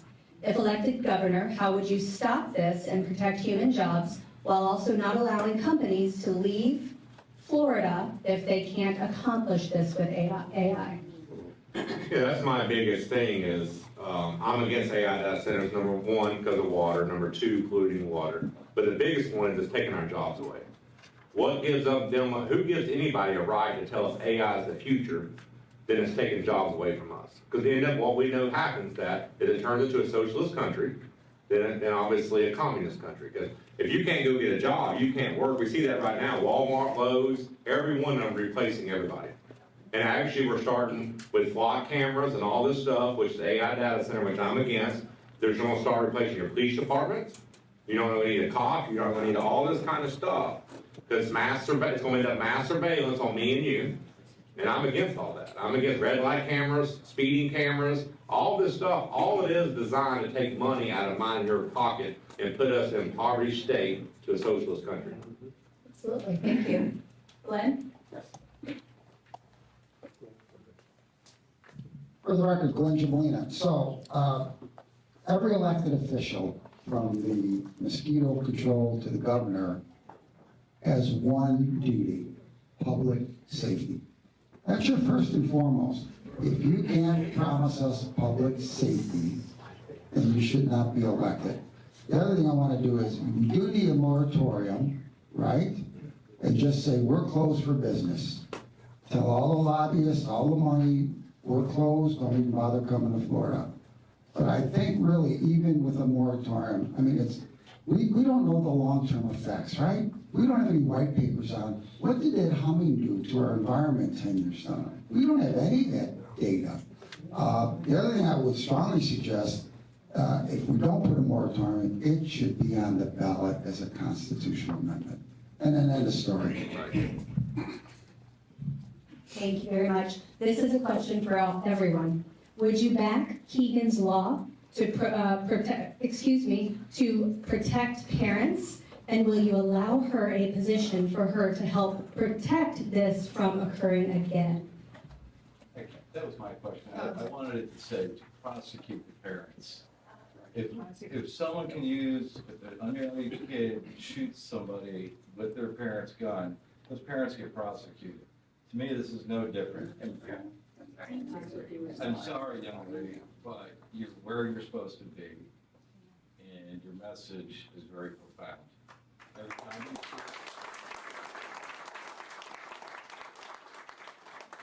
time you speak, you save a soul. Just know that. Thank you. Well, everything in life is a biblical principle. I mean, I call it our owner's manual. If you look at it, it shows you all trials, tribulations, all that comes perfecting of the saints. You know, every one of our testimony is used. If you're never broken, you don't know what it's like to be made whole. I mean, that's the whole point. We're created in the image of God. But as especially the American society we live in today, we don't believe in God. We believe in money, we believe in law, we believe in government. But ultimately, we're created by Him, and He's going to make us turn towards Him. So we go through things. Why? Because we need a God. It's the reason why bad things happen. We get comfortable, especially American society is the worst society ever. They make it very comfortable. We get a great president, we get a great governor, we get all this, we quit going to church, we quit praying, we think they're going to take care of everything, and we get our eyes off Jesus. And ultimately, it's Jesus who sets us free, and keeps us free and understand what true freedom is, and we need that. Yes, her story matters. Every story matters. The reason why I'm sitting here today running for your governor is because he told me to, it's this reason and only reason not only told me to, but for too long we voted against the least of two evils. Till we get godly men and women in these seats, you will never expect change. They are told, you're lied and told to your whole life, we win at the ballot box. Have we? No. We're even told that we vote red and Republican, we win. Have we won? No. It ain't until we get godly men and women to step up, each and every one of you, to step up and run for these seats and have these seats so she can have a voice. Because for too long, evil has a voice. Evil has portrayed our government and done it because I'm just as guilty as everybody else. I'm going to stay home, I'm going to raise my family, I'm going to start a business, I'm going to take care of me, myself, and us four no more. I may take care of my community. I'm not getting involved in politics. Because we don't get involved, and like I said, I'm just as guilty, this happens. So we have to rise up as a nation, get back to we the people, one nation under God. Okay, so bringing that full circle, would you back Keegan's law to prosecute parents? 100%. There's got to be. So that's the problem with our school system. That's the problem with our country. There's no discipline. There's no consequences. Yeah.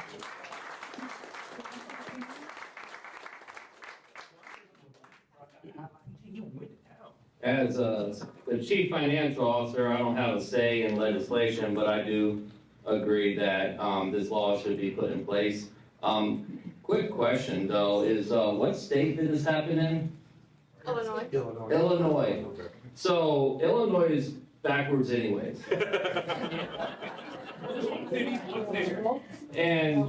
And so I think Florida does have laws similar to protect this, but of course, I'm not the attorney. And so, but no, I would 100% back a law that, that throws the book at individuals who did this because it's completely wrong. Yes, absolutely, this law should be passed, and anything especially to protect our children. Our children and our elders are the most important people that we can protect, because we were all children once. Some of us will be elderly sooner than later. So yes, this needs to be passed. So I would go hard after big tech.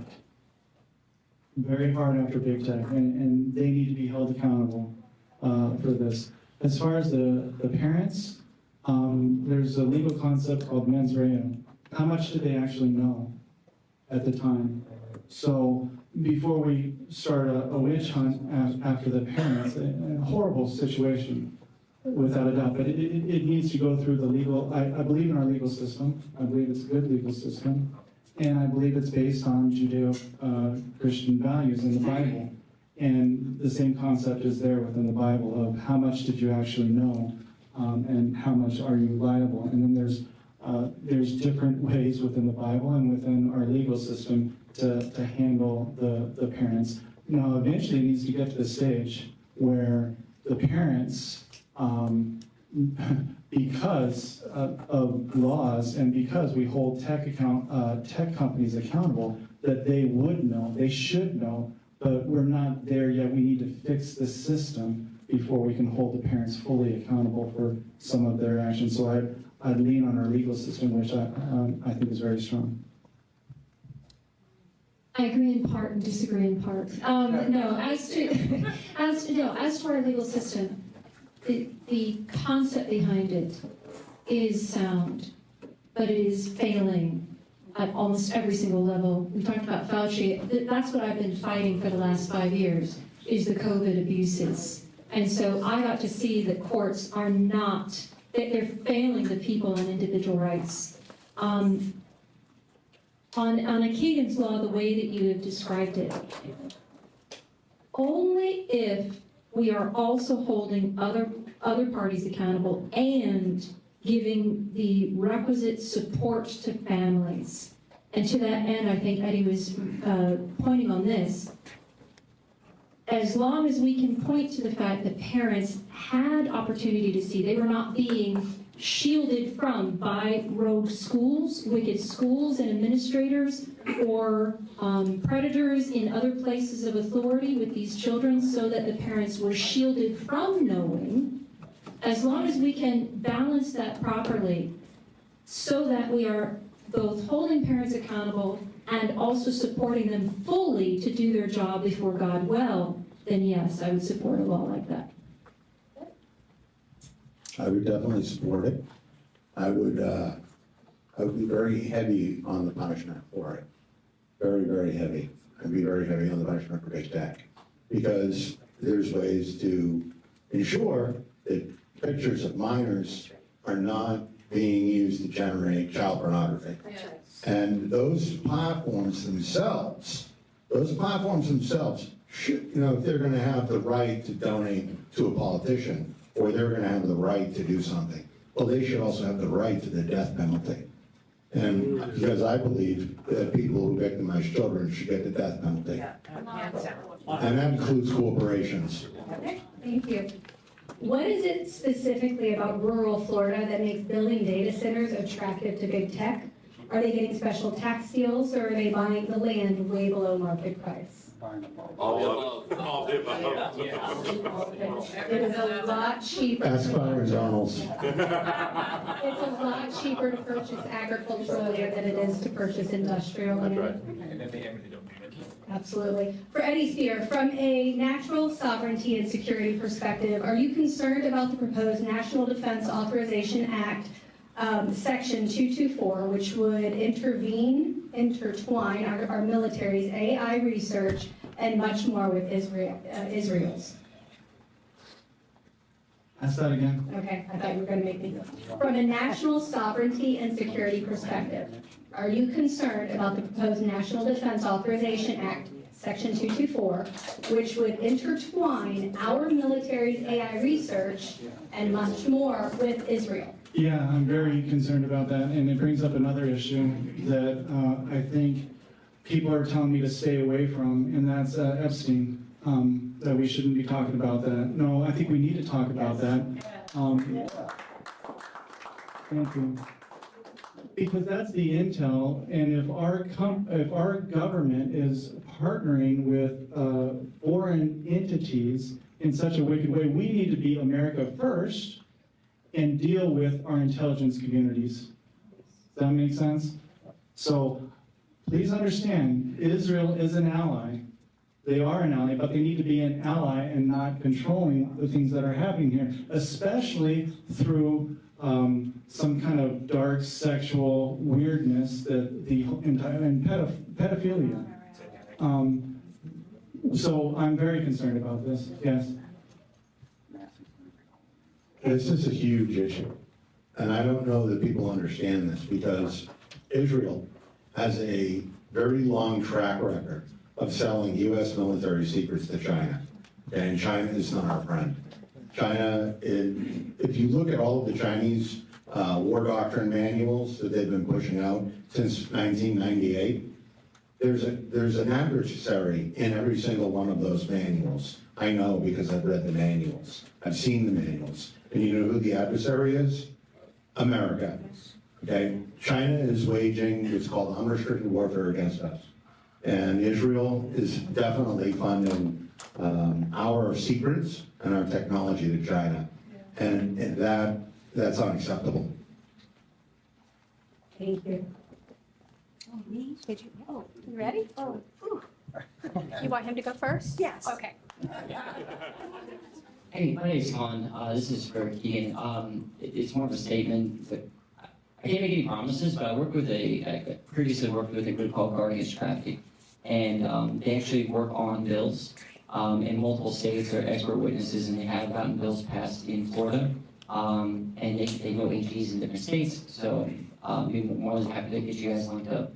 So, Yes, that would be amazing. I would love to do anything to help anyone. and you should be proud of yourself. Thank you. So I understand the Erin Brockovich, she did a website and plotted the data centers on that. And one summation of that is that they're all located in already low water areas. I didn't word that very well, but the water's already depleted where they're putting the data centers. This question has no answers, but what can citizens do when they've gone to meetings and said, we oppose this, and then it still gets approved? I mean, we're just powerless. We feel powerless. Vote them out. Well, it's too late, then.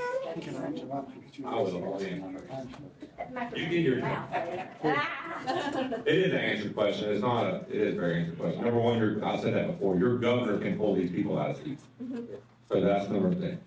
I know. But you gotta have a governor who's gonna fight for we the people. And that's what you don't have. It's back to fruit.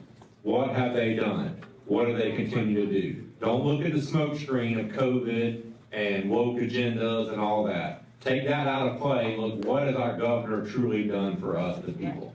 We live in an affordability state. We've had red for 20-some years. I'm a conservative Republican. I know this is the American First Party. But we've had red, have they fought for we the people, or has it been we the big corporations we have?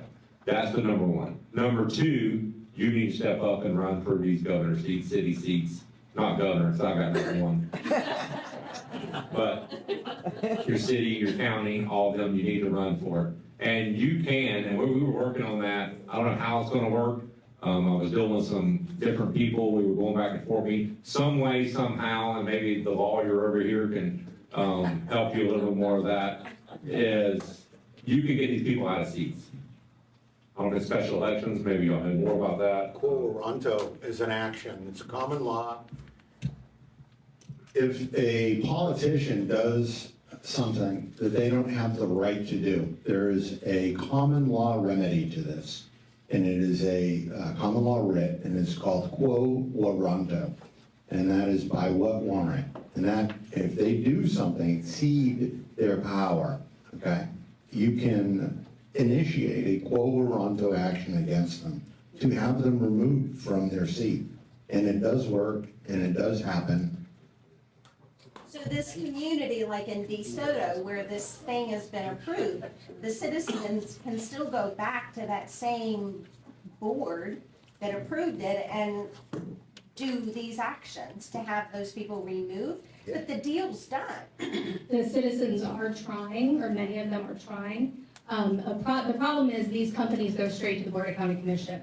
And the Board of County Commission has certain rights that are given to them as elected officials to make those decisions. The problem is there's gray area because they take care of our wetlands, they take care of our infrastructure, they're supposed to help with health and safety, all of those things. But this is a situation that goes beyond infrastructure, it goes beyond the wetlands. This is something that affects us personally, health-wise, long-term. So what our Board of County Commission needs to really do is listen to the citizens, hold meetings, like get the input. They don't have to, and they're not.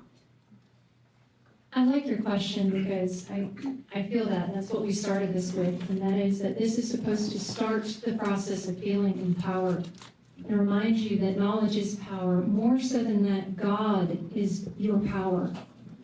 And so I want to say this is not in any way cliche because I believe it, I've seen it. You pray. You pray. You get other people to pray. Part of why we don't see things happen is we don't really believe God is who he says he is. And we're seeing these problems that seem way too vast for any one of us to do. We've talked about solutions. Everybody up here is running because this is what we feel it's kind of our last step of how can I serve? Well, I'm going to do it this way. Either by winning and being in the seat or by doing things like this and having this platform to talk to people and say, we're willing to keep fighting. You can keep fighting because we're going to be here with you.